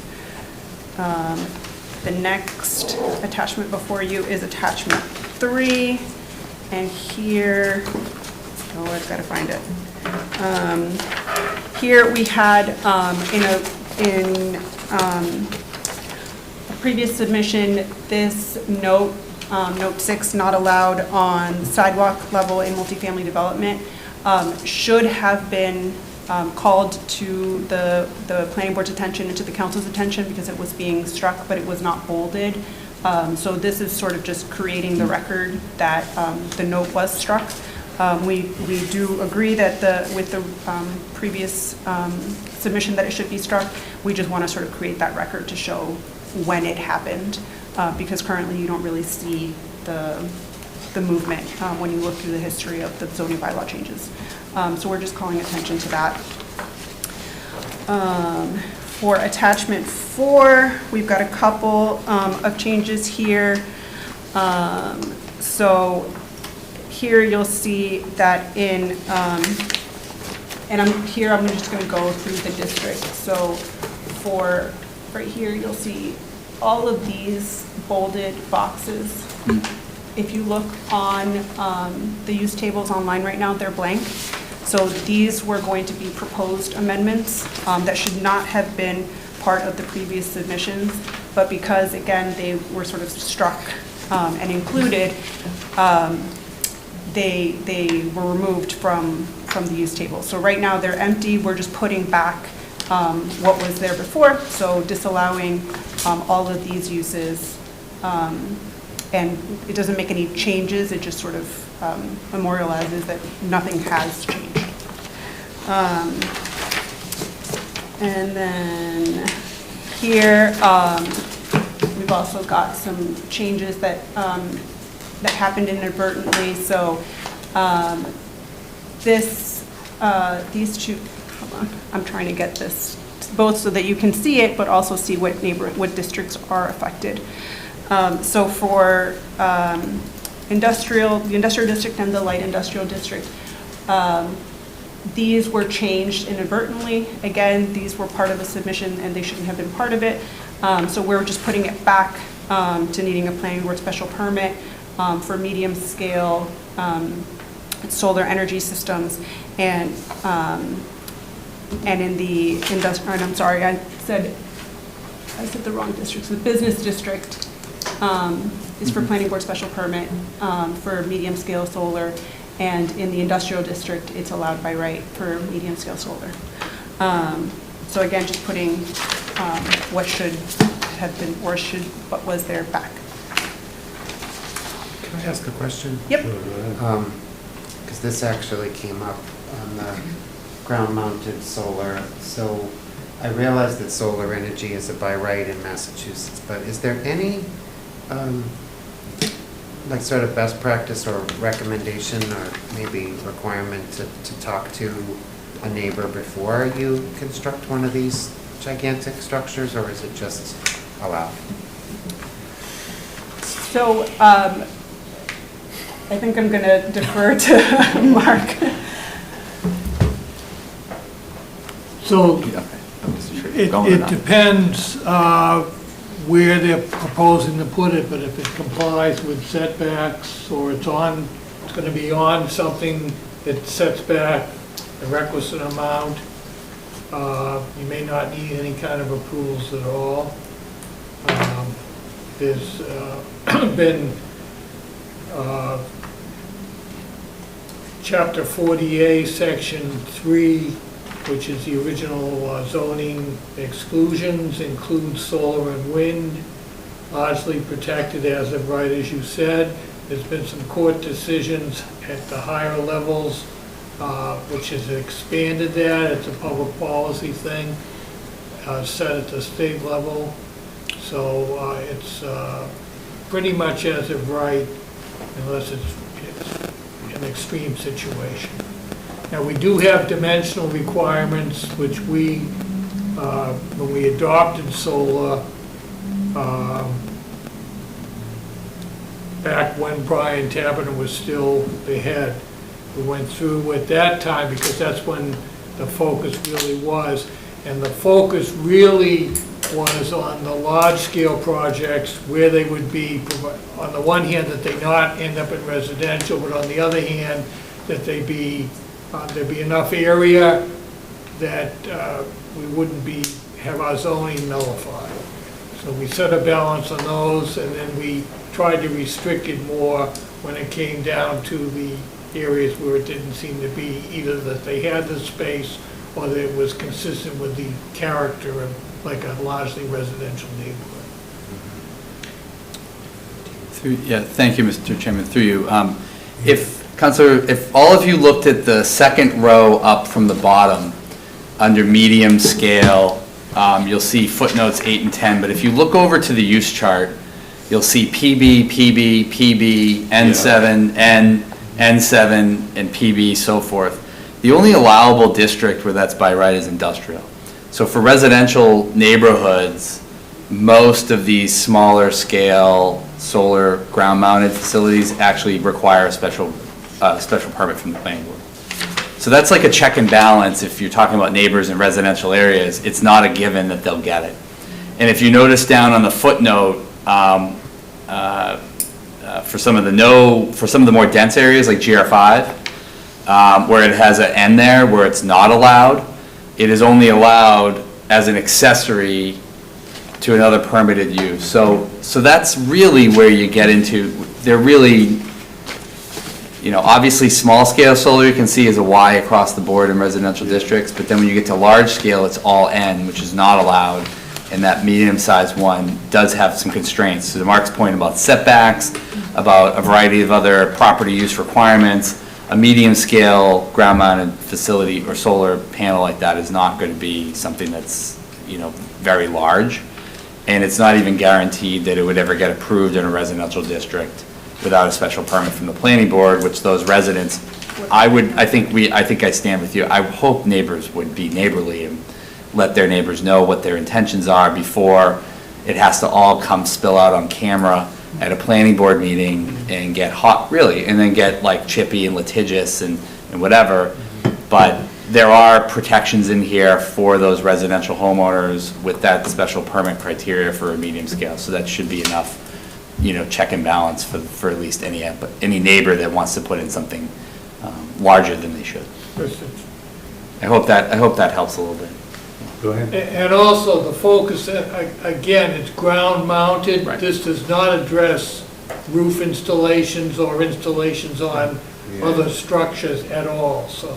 Yeah, I only asked because of a particular... Again, for the benefit of those listening. particular piece of property in town that, the neighbor wasn't notified, and the structure is quite large, right next to their home, and, I would like to think neighbors would be neighborly, Jamie, right? But that doesn't always happen. No. And, I don't know if there's a way, maybe not with this bylaw, but maybe something for the planning board to think about going down the road is maybe we require a fence, or we require, if you're gonna do that and approve it, you gotta put some large arborvitaes or something, some sort of barrier, so that your neighbor, when at one time they're looking out on a beautiful yard, and next time they're looking out on a giant solar field next to their house. It's not really fair, but I understand solar's by right, and there's not a lot we can do about it, but I'm just trying to look out for, the people of Franklin who are like, how does something like this happen? Right? So, okay, that's all I had, thank you. I actually have a question, because I've been getting a lot of phone calls on, does this affect cell phone towers at all? No. Cell phone tower, it has nothing to do with cell phone towers. No, No. Cell phone towers are regulated by the federal government. by the federal government. And also, pretty much it has a right. As of right. Yeah. Well, good, that's Mr. good to Chairman, know. no. Yeah. Hold on, Max. Hold on, Max. Sorry, does that answer your question, Councilor DeLuca? Yes, I've been getting a lot of phone calls about the people down on Raymond Street, and I kind of didn't have any answer for them, that's why I kind of wanted to bring it up. There's nothing in our code, well, we have an antiquated cell bylaw that we hope to update later to conform to federal laws. Yeah. You know, obviously the one on Pond Street's kind of unearthed that, which is, you know, tough to hear, but, you know, ultimately, it's essentially a by right use at the That's what I federal said level. to 'em, but- So it's very, very hard, kind of like liquor licenses, it's very hard to stop. It's possible, but it's very difficult. So I hope that- So the burden under the Telecommunications Act, which is a federal legislation, is that if the wireless provider shows a significant gap in coverage, then they're entitled to address that. And you can mitigate to some degree in terms, again, of fencing and visuals and things like that, but they're going to ultimately probably be allowed to do it. No, that's what I thought, but I just wanted. Max? Thank you, Mr. Chairman. I had a question regarding, so some people who know me know I have a little pet project trying to bring arcades back to Franklin and make our downtown a little bit more family-friendly. And I know that the last council, they changed one of the Ys or Ns around coin-operated amusement devices to allow that in the downtown crossing district. But I also am aware that there's a separate bylaw in addition to the Ys and the Ns that completely ban arcades. And so is that, first off, does this amendment change the arcade thing back from the previous council? And two, does that bylaw still have to be repealed so they don't conflict with each other? That would be Mark. Do you remember the, you know, since it- We have addressed options for revising that bylaw. It's a definition, as I recall, sets a Yep. certain number, and that certainly can be amended, but that's not what's in front of you tonight. You're basically taking what exists as permitted uses or especially permitted uses or whatever, not creating new definitions. So I just want to clarify, because I think the previous council changed the allowed uses for arcades for the downtown crossing district. So is that, if this isn't being changed, is that currently, are those two bylaws in conflict with each other currently, even if nothing, regardless of how we vote? I don't know what it says for arcades, I can't read it, but So the allowance for arcades, that's not being changed tonight. That was something that the council did for Crossing Neighborhood. I am not, I will say not familiar, I can't call it up off the top of my head, the arcade bylaw.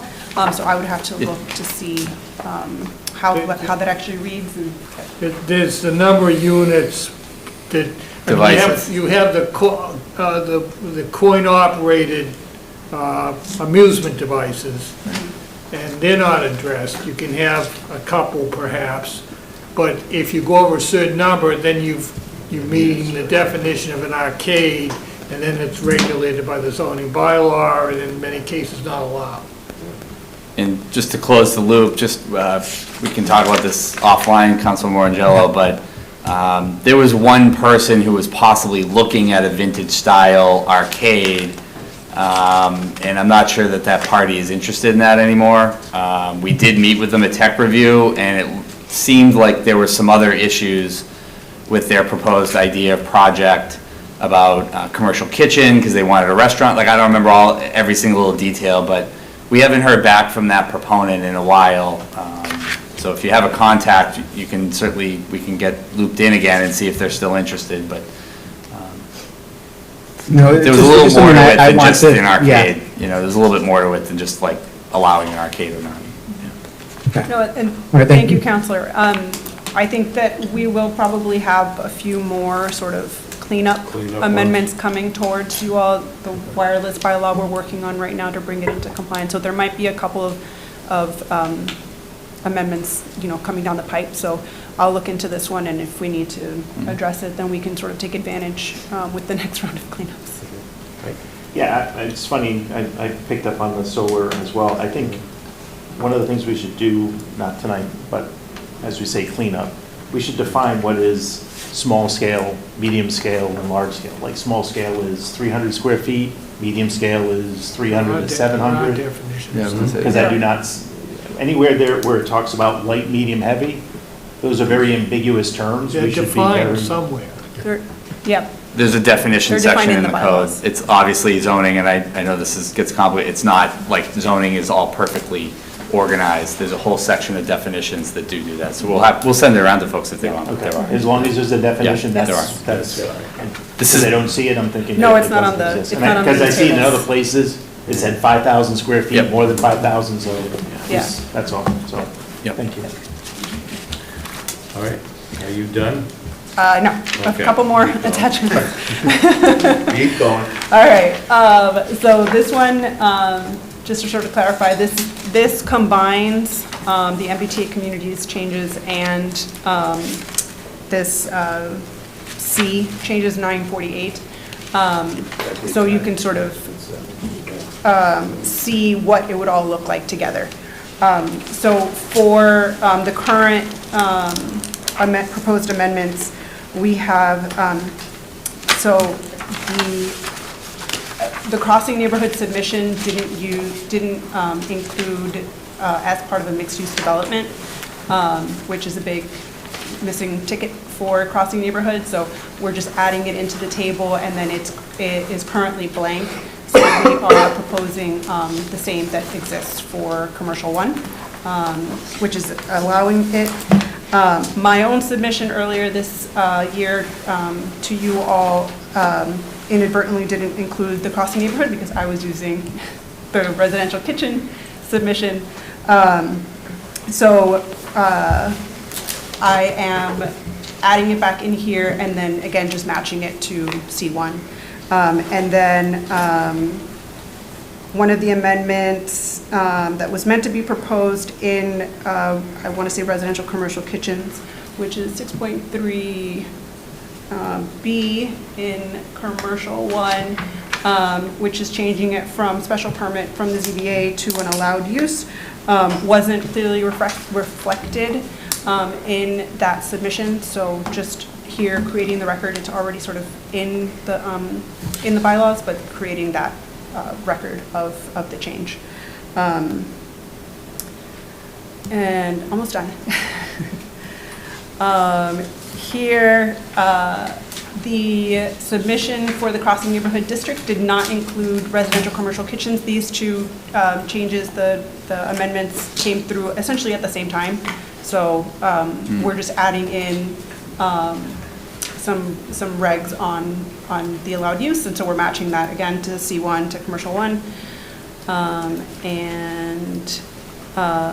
Here we are striking this note that refers to, just refers folks back to the accessory structure section of the bylaw.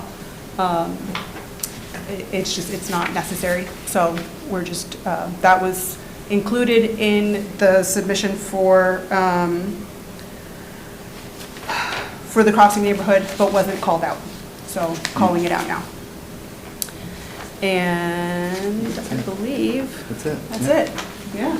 Can I ask a quick question? Sure. Agricultural with poultry? Yeah, that's. Because, I mean, to me, poultry is the aftermath. That's what you buy at the store. We're really saying we're letting people have chickens. We're letting people Right. have chickens, yes. Like if they want them for eggs or they want to raise them for future slaughter. Mhm. Either one is. Or as pets. For pets, right, but they have, I mean, I know there's rules around containment and, Yes. you know, all of that, and Yeah. noise and the rooster and all that stuff, but Yep. like, that's what we're essentially talking. Yes, yeah. Yeah. Thank you. Mhm. Any other questions? Yeah, Councilor I wanted Griffin? to just piggyback off that. So it looks like we're saying that in attachment 2, we're saying that under 5 acres in the crossing neighborhood, they can't have chickens, Mhm. right? Mhm. Do we know if there's anyone over there on a lot that's under 5 acres who has chicken that we are now saying they cannot, do we have They'd be anything? grandfathered anyway. Yeah. They would be, so- okay. Yeah. All right, good 100%. then. Yep. All right, then that works for me. That's kind of was Yeah. my question, because I Sorry, do chicken know. problem. Or whatever the term is that they're now using in lieu of that, which I can't. But that was my question. I know this, that's chicken. Yeah, I just wanted to make sure we weren't making anyone get hurt there. No. I had to say. I won't. The chickens are safe? So, if there's no other questions from the council, I'll go to the public. Is there any questions? No public, Zoom land? No one on Zoom. That's it.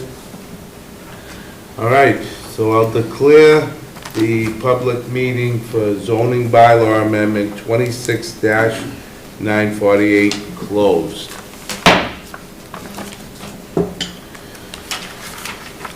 Legislation for action, zoning bylaw amendment 26-948 is zoning bylaw amendment to the code of the town of Franklin at chapter 185, use regulations schedule attachment 2, attachment 3, attachment 4, attachment 7, and attachment 8.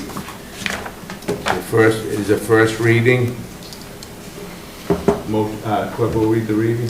Motion to waive the reading. Second. All right, I have a motion and a second. Clerk will call roll call on the motion. 1 second, Mr. Chairman.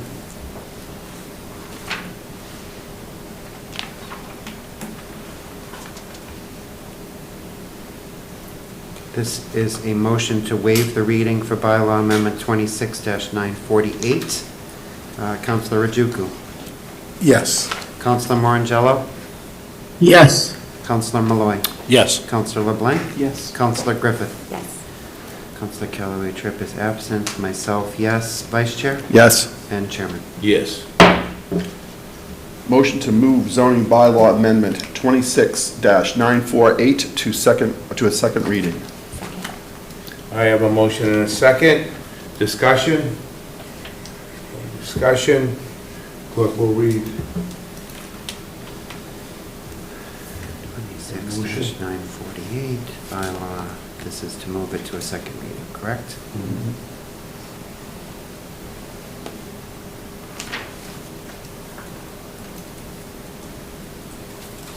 Thank you, Mr. Chairman. This is a motion to move to a second reading bylaw amendment 26-948. The roll call, Councilor Rajuku.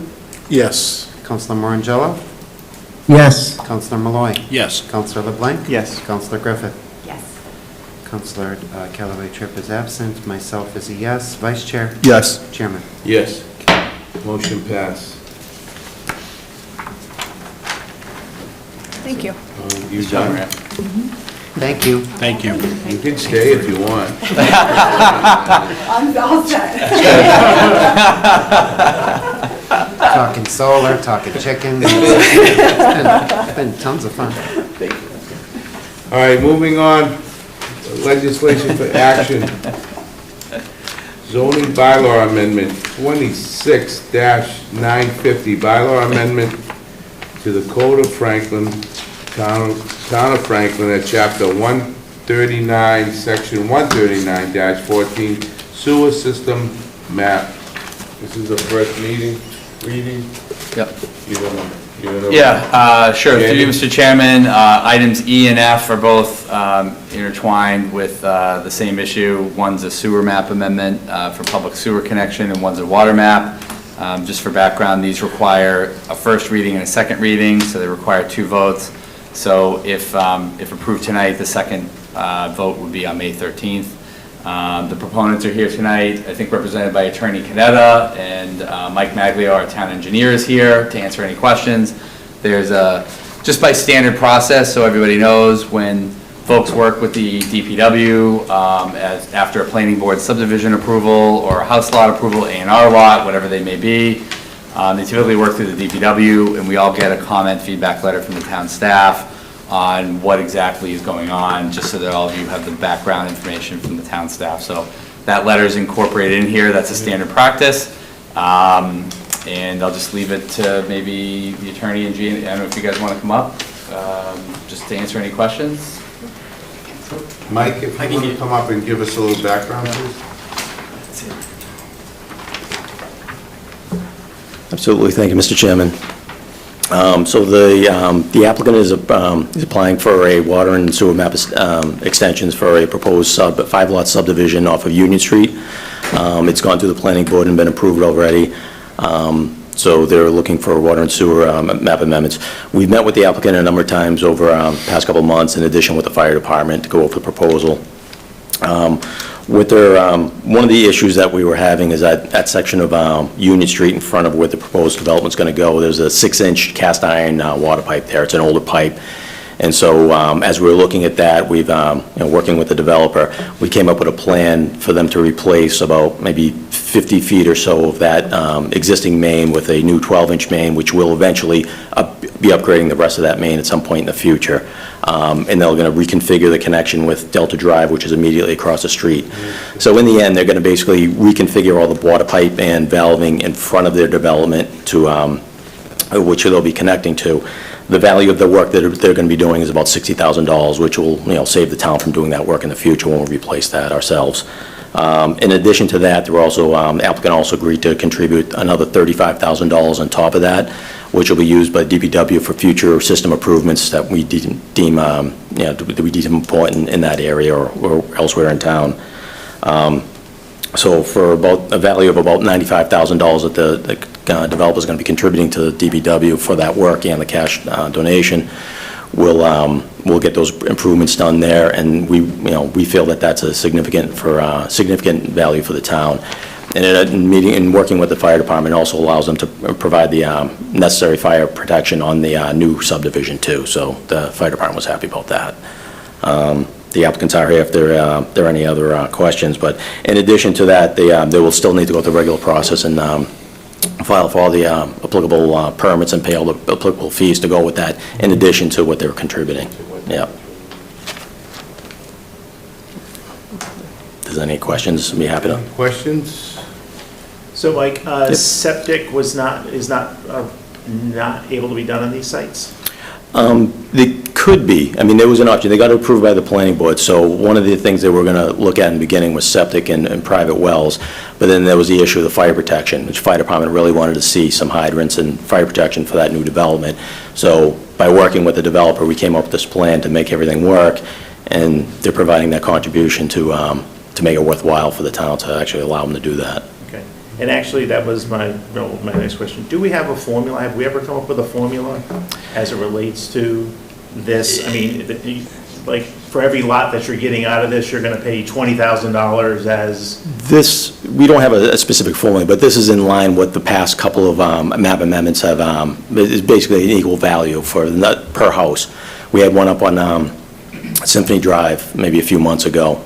They're going through the planning board process now. It was just for 2 lots, but they ended up, they agreed to, I think it was about $30,000 or so for the 2 lots, basically to accommodate a booster pump station pump upgrades. Yeah. So there was something we needed up there, they agreed to pay for that, and that kind of provided a benefit to the system. So what we've been doing is, we've been doing this for a lot of years now, and it's like, it's changed over the years, but this is in line with what we've been recently saying.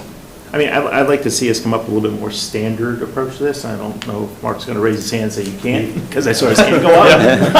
I saw his hand go up. I saw his hand go up, and I'm like, well, maybe we can't do that.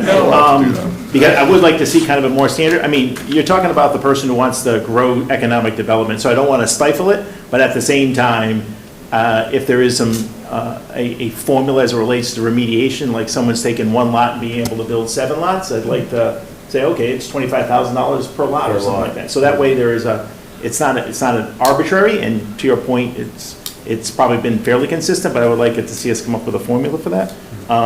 Because again, I'm not trying to stifle development, but at the same time, I'd like to put some money into the coffer so that way it's kind of planned. Because a lot of these little subdivisions are coming up. There's one off of Partridge Street that's coming up. So all these things should have some guidance around it, so. Big one coming off of King, too. And a big one coming off of King, correct. So there should be I'd like to see a formula around that, so it's just not arbitrary, that's all. Thank you. Mark, you had your hand. So this was an attempt by earlier council to address runaway development and basically what was proposed was to basically freeze existing public utility, water and sewer, and in order to extend mains, which, not the individual services, but the mains that are usually in the street, a developer would have to satisfy certain specified criteria in the bylaws. There's two separate bylaws, but they're kind of parallel. And then, if they're unable to meet those specific criteria to extend, there's a catch-all that allows more flexibility so that on an individual basis, as Mike has suggested, he can work with the developer for a win-win situation. So it's not intended to open up vast areas of the town for water and sewer. I mean, if you can either do a well or a septic anyway, it doesn't apply really. So this is kind of a default situation, either because the bad soils or whatever. And in the case of water, the fire department will tell you that from a public safety standpoint, there really needs to be more flexibility to extend the water rather than a well, because when you're talking firefighting, they need that capacity. So anyway, it's basically to extend the existing system short distances or to pick up lots here and there or a few lots. It's not intended to service an entire subdivision because, as I said, it's to the extent the state will permit you to regulate growth and development, it was an attempt to do so.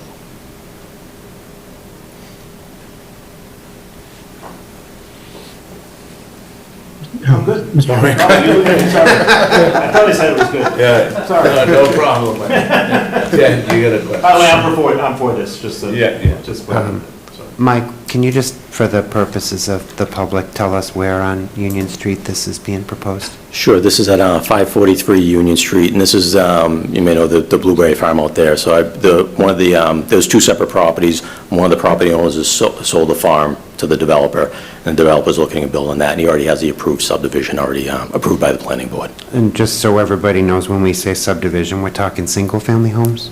He's proposing 5 single-family homes, yes. Okay. So from a purely value standpoint, they're worth more money tied to sewer and water with the town than with a septic anyway. So it makes more sense for everybody to make that happen, because the developer will get more money for those homes and the town will get more money when they get assessed. So that's all good. My question, I know you guys have done this a million times, but to keep it sort of fair and consistent and keep the checks and balances, the DPW hires the companies that do the work to the town, and the company is simply paying this as a fee to the town? Not necessarily. Or is the developer hiring the company to do the work and then offsetting that somehow? So in this case, the developer will be hiring the contractor to do the water line work in Union Street. We've met with the contractor. We know the contractor. I've worked with them before, so we've comfort level with the contractor and the work that's happening. And then there'll be a cash contribution on top of that. Some cases, there have been other times in the past, I'm assuming that where the developer might have made a contribution and we went out and hired someone, but this is a little bit easier. It's probably more economical for the developer because he doesn't have to pay prevailing wage. So it kind of helps in that situation too. We'll have inspectors out there, so we'll always see the work, obviously. Yeah. No, that's what I like to hear. So, and the cash contribution, Jamie, that goes into fees? Goes into the water sewer fund. Oh, okay. It goes The into retained earnings. It goes into retained earnings. But it'll get all reinvested, as Mike said.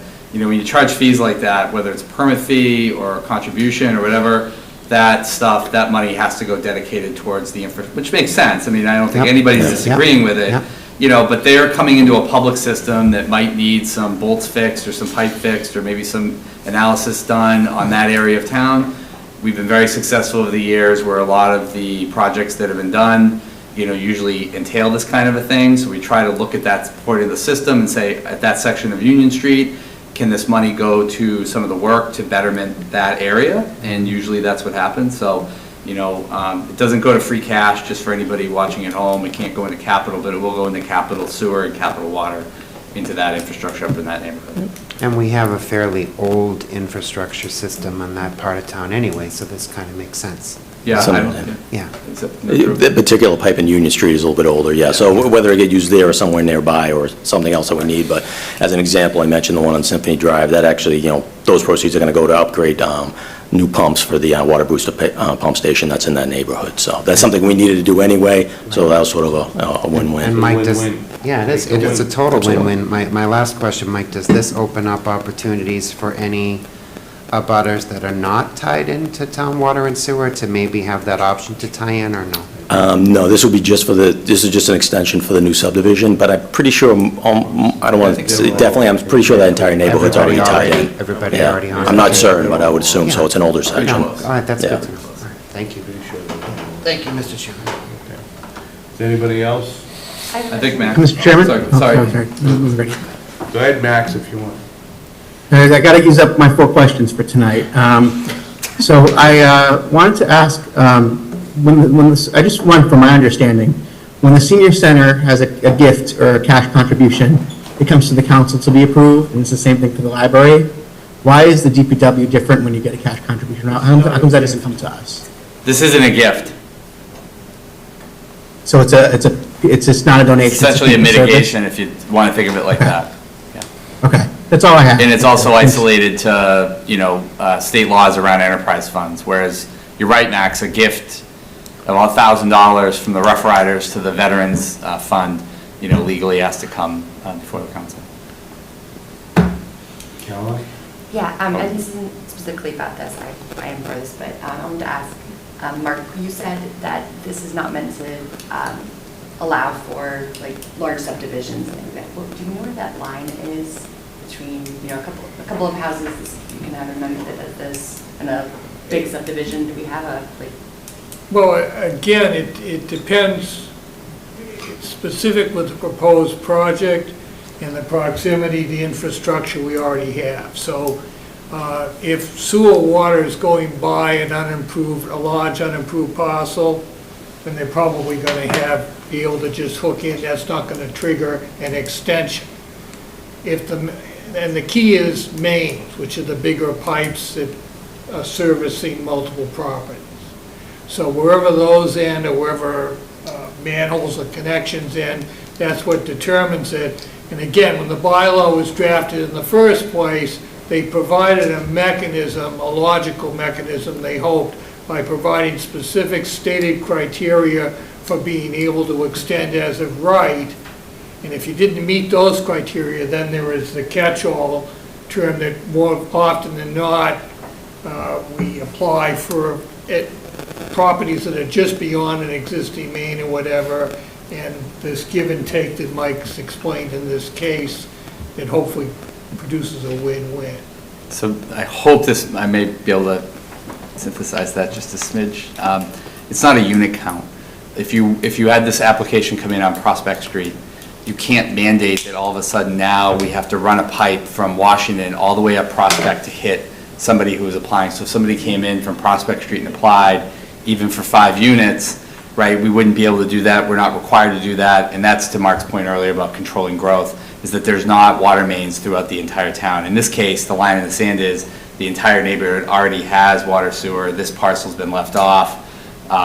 You know, this is a fairly easy connection to make, and it doesn't require us to go install a whole nother road of an extension somewhere. So I don't know if that was more directly to your question, but it's not like 5 units triggers something, or 10 units, oh, then you go over. It's not a unit base. It's really more of a geographical issue. Logistics. It's more of a logistics and geographical issue. Okay, thank you. Couldn't have said it better myself. Any more discussion?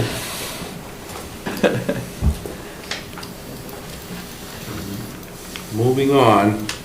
We got to vote? Yep, you got to vote. Do we have a motion in a second? No, we It's were been so trying long. to start. No, I don't think so. I think we were just discussing. I think we just discussed it. So, bylaw amendment 26-950. 950, a bylaw amended to the code of the town of Franklin, chapter 139, section 139-14, sewer system map. This is the first reading. Clerk will read the... Motion to waive the reading. Second. I have a motion and a second. Clerk will take the vote, the roll call vote.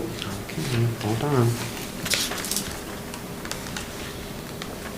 You need a stamp. It's a motion to waive the reading. No kidding. I started this mess. It's okay.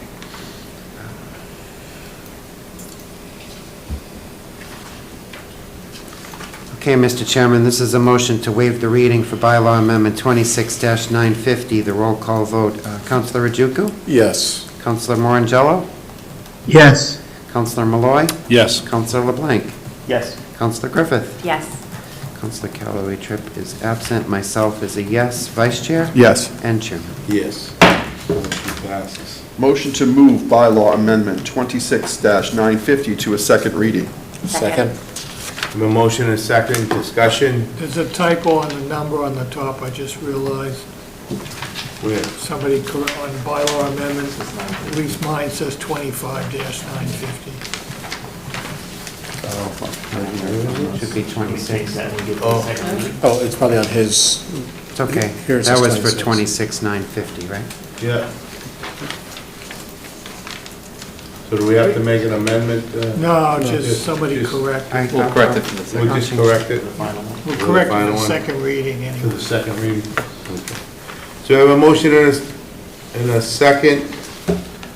Clerk will call roll.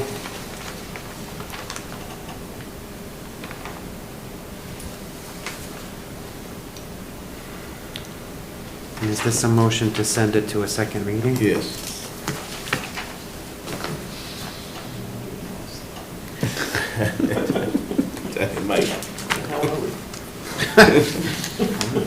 Okay, Mr. Chairman, this is a motion to send bylaw amendment 26-950 to a second reading, and the roll call vote. Councilor Rajuku? Yes. Councilor Morangelo? Yes. Councilor Malloy? Yes. Councilor LeBlanc? Yes. Councilor Griffith? Yes. Callaway Tripp is absent. Myself is a yes. Vice Chair? Yes. And Chairman. Yes. Motion passed. Moving on, bylaw amendment 26-951, a bylaw amendment to the code of the town of Franklin at chapter 179, section 179-9.1, water system map. This is the first reading. Clerk will read the Motion to waive the reading. Second. motion and second. Can't even go fast enough. We're just trying to speed that Well, that's, oh, we definitely is. Councilor Griffin. Thanks, Max. We could have A1 doing this by next month, you know, AI rather. We can have AI replace all of us. I'm supposed to join I next need more roll call. next meeting. I'm going to be in Florida. And I was planning on joining. Is there a lot of amendments next week? No, we'll make sure of that. You'll be in a bad coverage area, Jim, in Florida when that happens. Okay. So this is to waive the Waive the reading, right? reading, yeah. Yes. And we're on 26-951.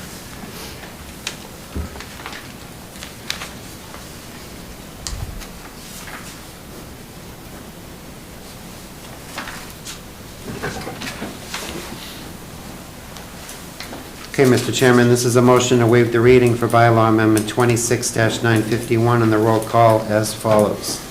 Councilor Rajuku? Yes. Councilor Morangelo? Yes. Councilor Malloy? Yes. Councilor LeBlanc? Yes. Councilor Griffith? Yes. Councilor Callaway Tripp is absent. Myself is a yes. Councilor Gullah? Yes. Councilor Dorco? Yes. Motion passed. Motion to move bylaw amendment 26-951 to a second reading. Second. We have a motion and a second. Discussion? No discussion? Clerk will read the roll call vote to move bylaw amendment 26-951 to a second reading. Trying to slow it down just a little bit. Thank you. This is speed writing at its best. Motion to. Thank you, Mr. Chairman. This is a motion to move to a second reading, bylaw amendment 26-951, and the roll call vote. Counselor Ojukwu? Yes. Counselor Morangello?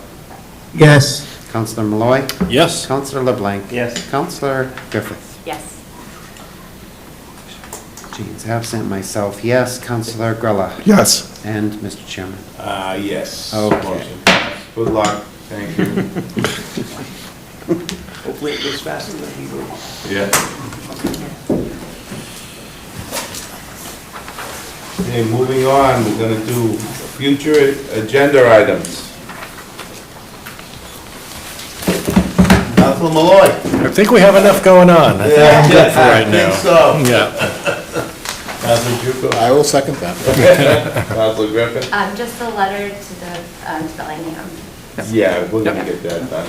That's all. Can someone send me, can I just have like can you send me the 12 emails or whatever you got? Just so I've gotten some others from other people, but just so I feel like everybody got the same ones probably, just so I can have those. Yes. That'd be helpful. So you can just kind of merge Yeah, it she'll just together. forward me this. Councilor Morangello. I was wondering if, I don't know if I can do this, but to avoid taking up the time of the whole council meeting, could I ask that GATRA give a subcommittee report, GATRA give a committee report to EDC? Is that possible? Sure. Okay, yeah, that'd be great, and just maybe in July, if we can do the sustainability committee, after all the budget stuff, that'd be great. Oh, you all set, Max? Yep. Councilor Blank? Nothing. Nothing at this time, sir. Say nothing. Yeah, I have nothing. So tonight, we do have an executive session. Executive session, executive session is for collective bargaining for police patrol to discuss the strategy with respect to collective bargaining in an open meeting may have the detrimental effect on the bargaining position of the public body, and the chair has so declared. But So we you- return yeah, to- so you we make the will not declaration. return to Wait, public wait, meeting. wait. You have to You need to say, "And I so declare." And I so declare. I say that? Okay. Chair, so I so declare. Do we need to vote to go into executive Yes. session? So I make a motion. Thank God I have this binder with all these We have to, pieces of paper. Make a motion to go into executive session, right? Yes, that has to be roll call. Yeah, I'll make a motion to move to executive session. No, he's got to go to the mirror the speech that the chair You just get to made. speak, Okay, all right.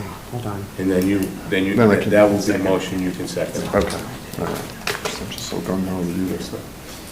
Well, because it's before 10 o'clock. Is Max planning to attend the executive session? Oh, yeah, he's staying there. Max He is, has- No one else here. he has- Max is a trooper, he's staying, he's going. He's going to have to make a declaration when we're in executive session that he's by himself, that there's nobody who's not entitled to be in the executive session. We can keep the Zoom open?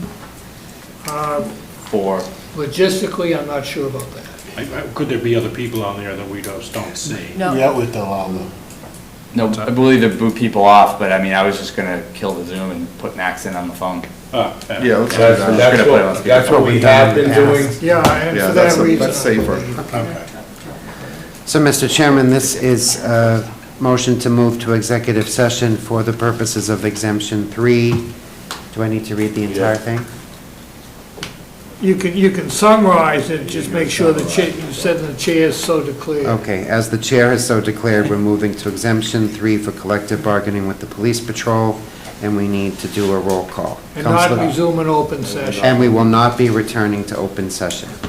Counselor Ojukwu? Yes. Counselor Morangello? Yes. Counselor Malloy? Yes. Counselor LeBlanc? Yes. Counselor Griffith? Yes. Myself, yes.